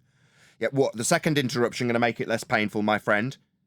Yeah, this is what I get irritated by when I undermine the stupid garbage nonsense that you spouted. But you think it's what, worthy of an interruption? No, you can shut your mouth and listen to Owen undermine your point. Because circles aren't globes. You just didn't understand the words that came out of your own mouth and now feel it's better to interrupt the correction that he's giving you. No, what would be nice if you shut your stupid mouth, listened to him correct you, and then thanked him for correcting and highlighting your ignorance and your misapprehensions of globe proof in the Bible when you misinterpret the very words you read. Circle. He's correcting you. Shut your mouth and listen to him correct you. What's your malfunction? Is he a heretic? Because he can define something as flat and two-dimensional, and it doesn't comport with your sphere belief, so it's reasonable to interrupt the heretic? No! Shut your stupid mouth and listen to how wrong you are. is what I'd say. Go ahead. Someone had their line open again. Go ahead. You said the dictionary in the 1820s. That'll be the third interruption from a fundamentalist religious zealot globe believer who cannot tolerate being wrong because it's heresy. You coward. What's this guy's name? Is it Jonathan Shelley? Jonathan Shelley. My name's Nathan Oakley. I'm calling you a coward because you're wrong and you just can't tolerate it. You're a zealot.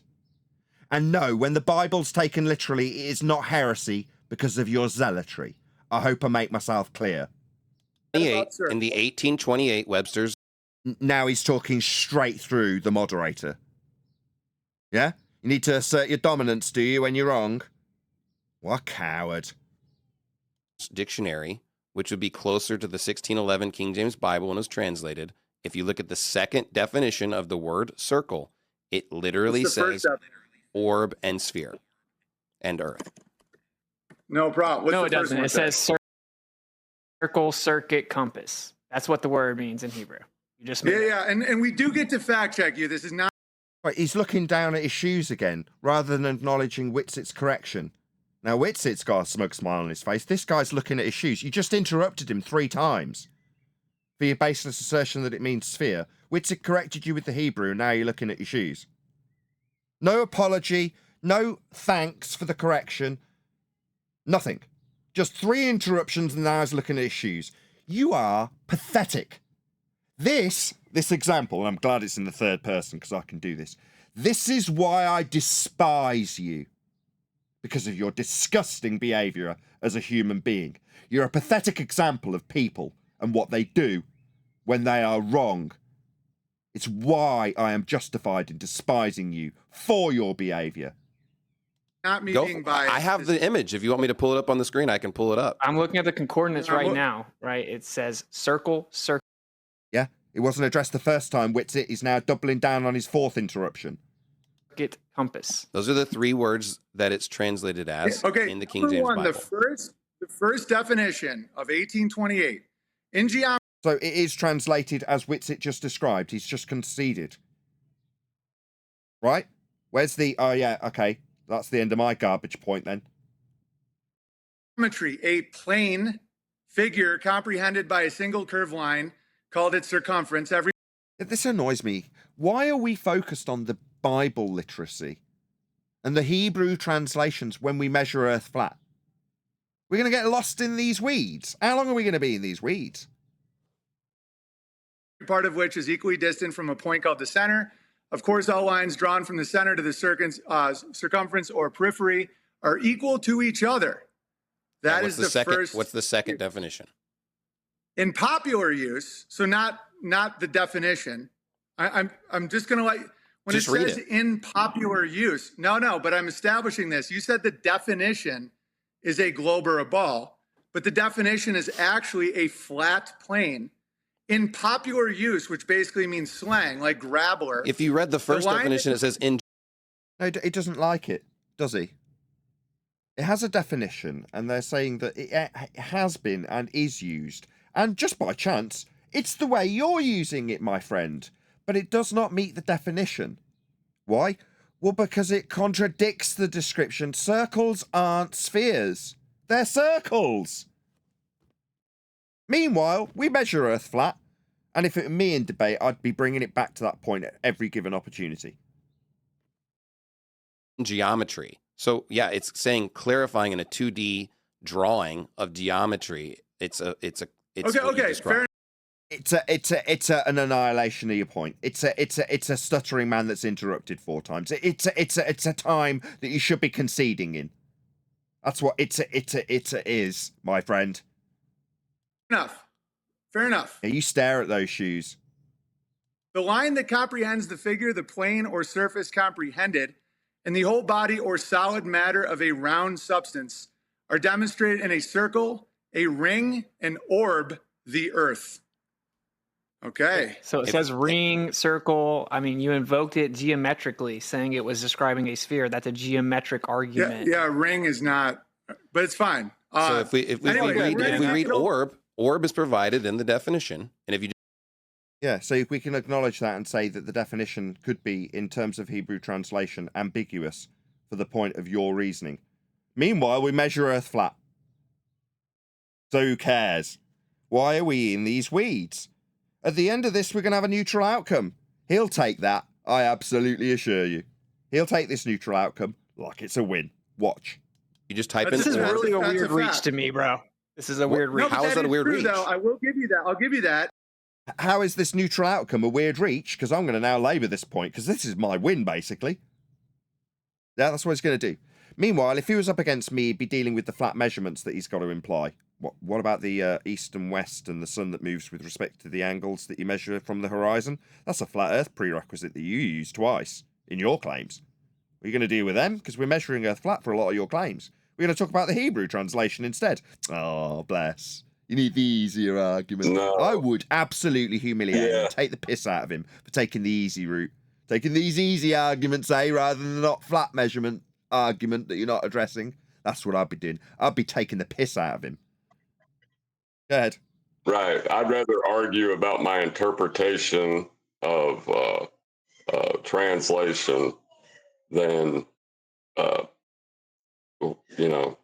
dealing with what we actually know. Yeah, we're not doing that in these discussions, are we?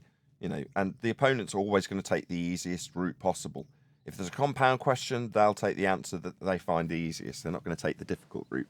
And in this instance, what's the easiest thing to debate about?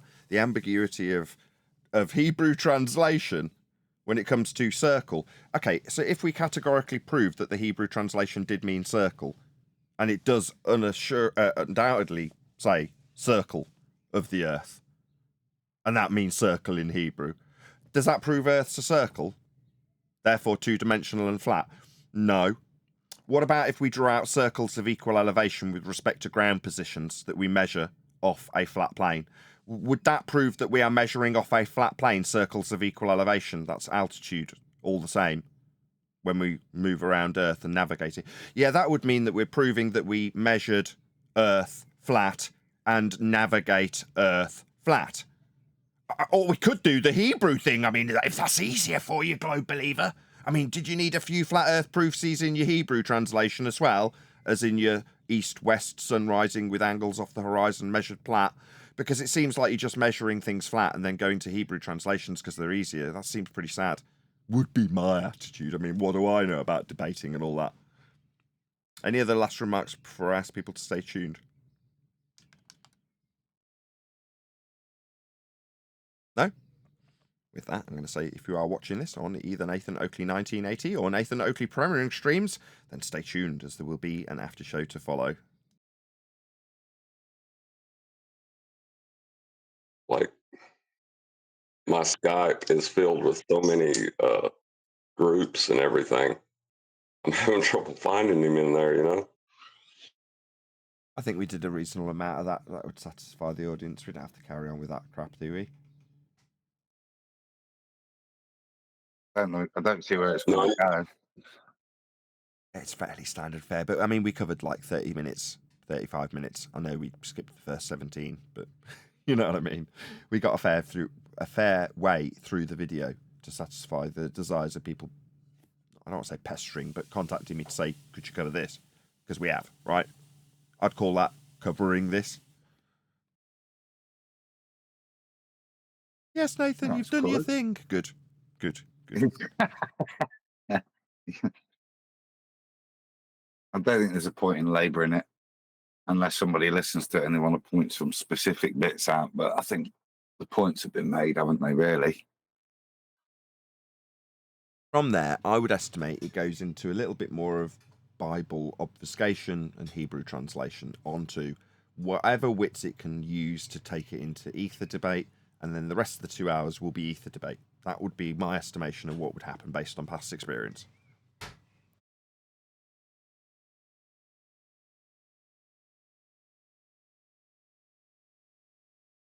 Yes, Nathan, mine too. I've seen him debate and talk about ether a lot. Yeah, me too, yeah. I've seen him talk about ether a lot too. I would expect that's where it would keep going back to. not to the points we were labouring. Which is why I think we've done it, because that's all we can keep doing. It's just going back to reiterating the points that need to be made, not the distractions. Not to say that the Bible, if you're going to quote the Bible, get it ready and destroy him. Do you know what I mean? But have it ready. That's Something it. wrong with you, isn't it? That's what we're training people to do in 2024, and that is precisely what it is, training. And training is done by you showing how the process is done, and then having the person take themselves mentally through it or physically through it with another person.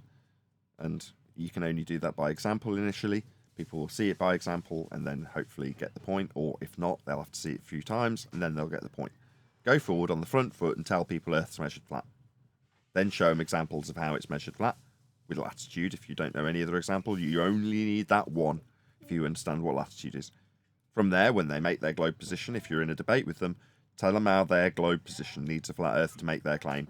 Be it curved Earth, physical horizons that are derived from flat plane measurements of surface level, or celestial objects antipodal in positioning, which also requires a flat plane to measure the angles with respect to the stars, to derive a flat plane system with a hemispherical dome over it, and then do the same for a different position south of your location, and then claim that that secondary map is antipodal to the first, forming a celestial sphere model, with each hemisphere being over a flat plane. So just take them to the flat plane that is being measured to make these inferences of sphericity when they're offered to you, not proactively on their behalf. If you're a flat earther, you don't need to mention the word globe ever to derive a flat earth proving point from angle measurements to stars. The fact that you lay that foundation for the opponent to then hijack with their claims of a sphere only means that you need to address after the fact, after the claim's been made by them, where their claim needs a flat earth.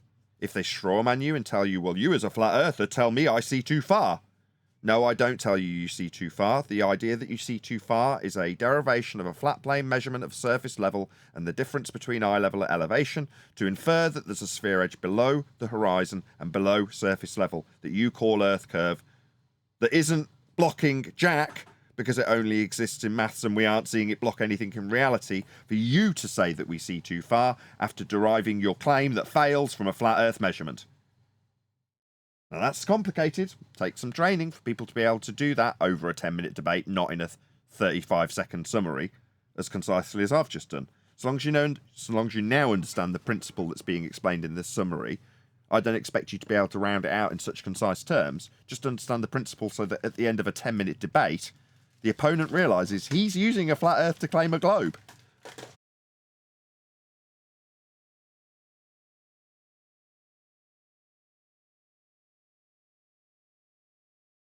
Yes, Nathan, they need a flat Earth as much as we do. Well, this is painful this evening.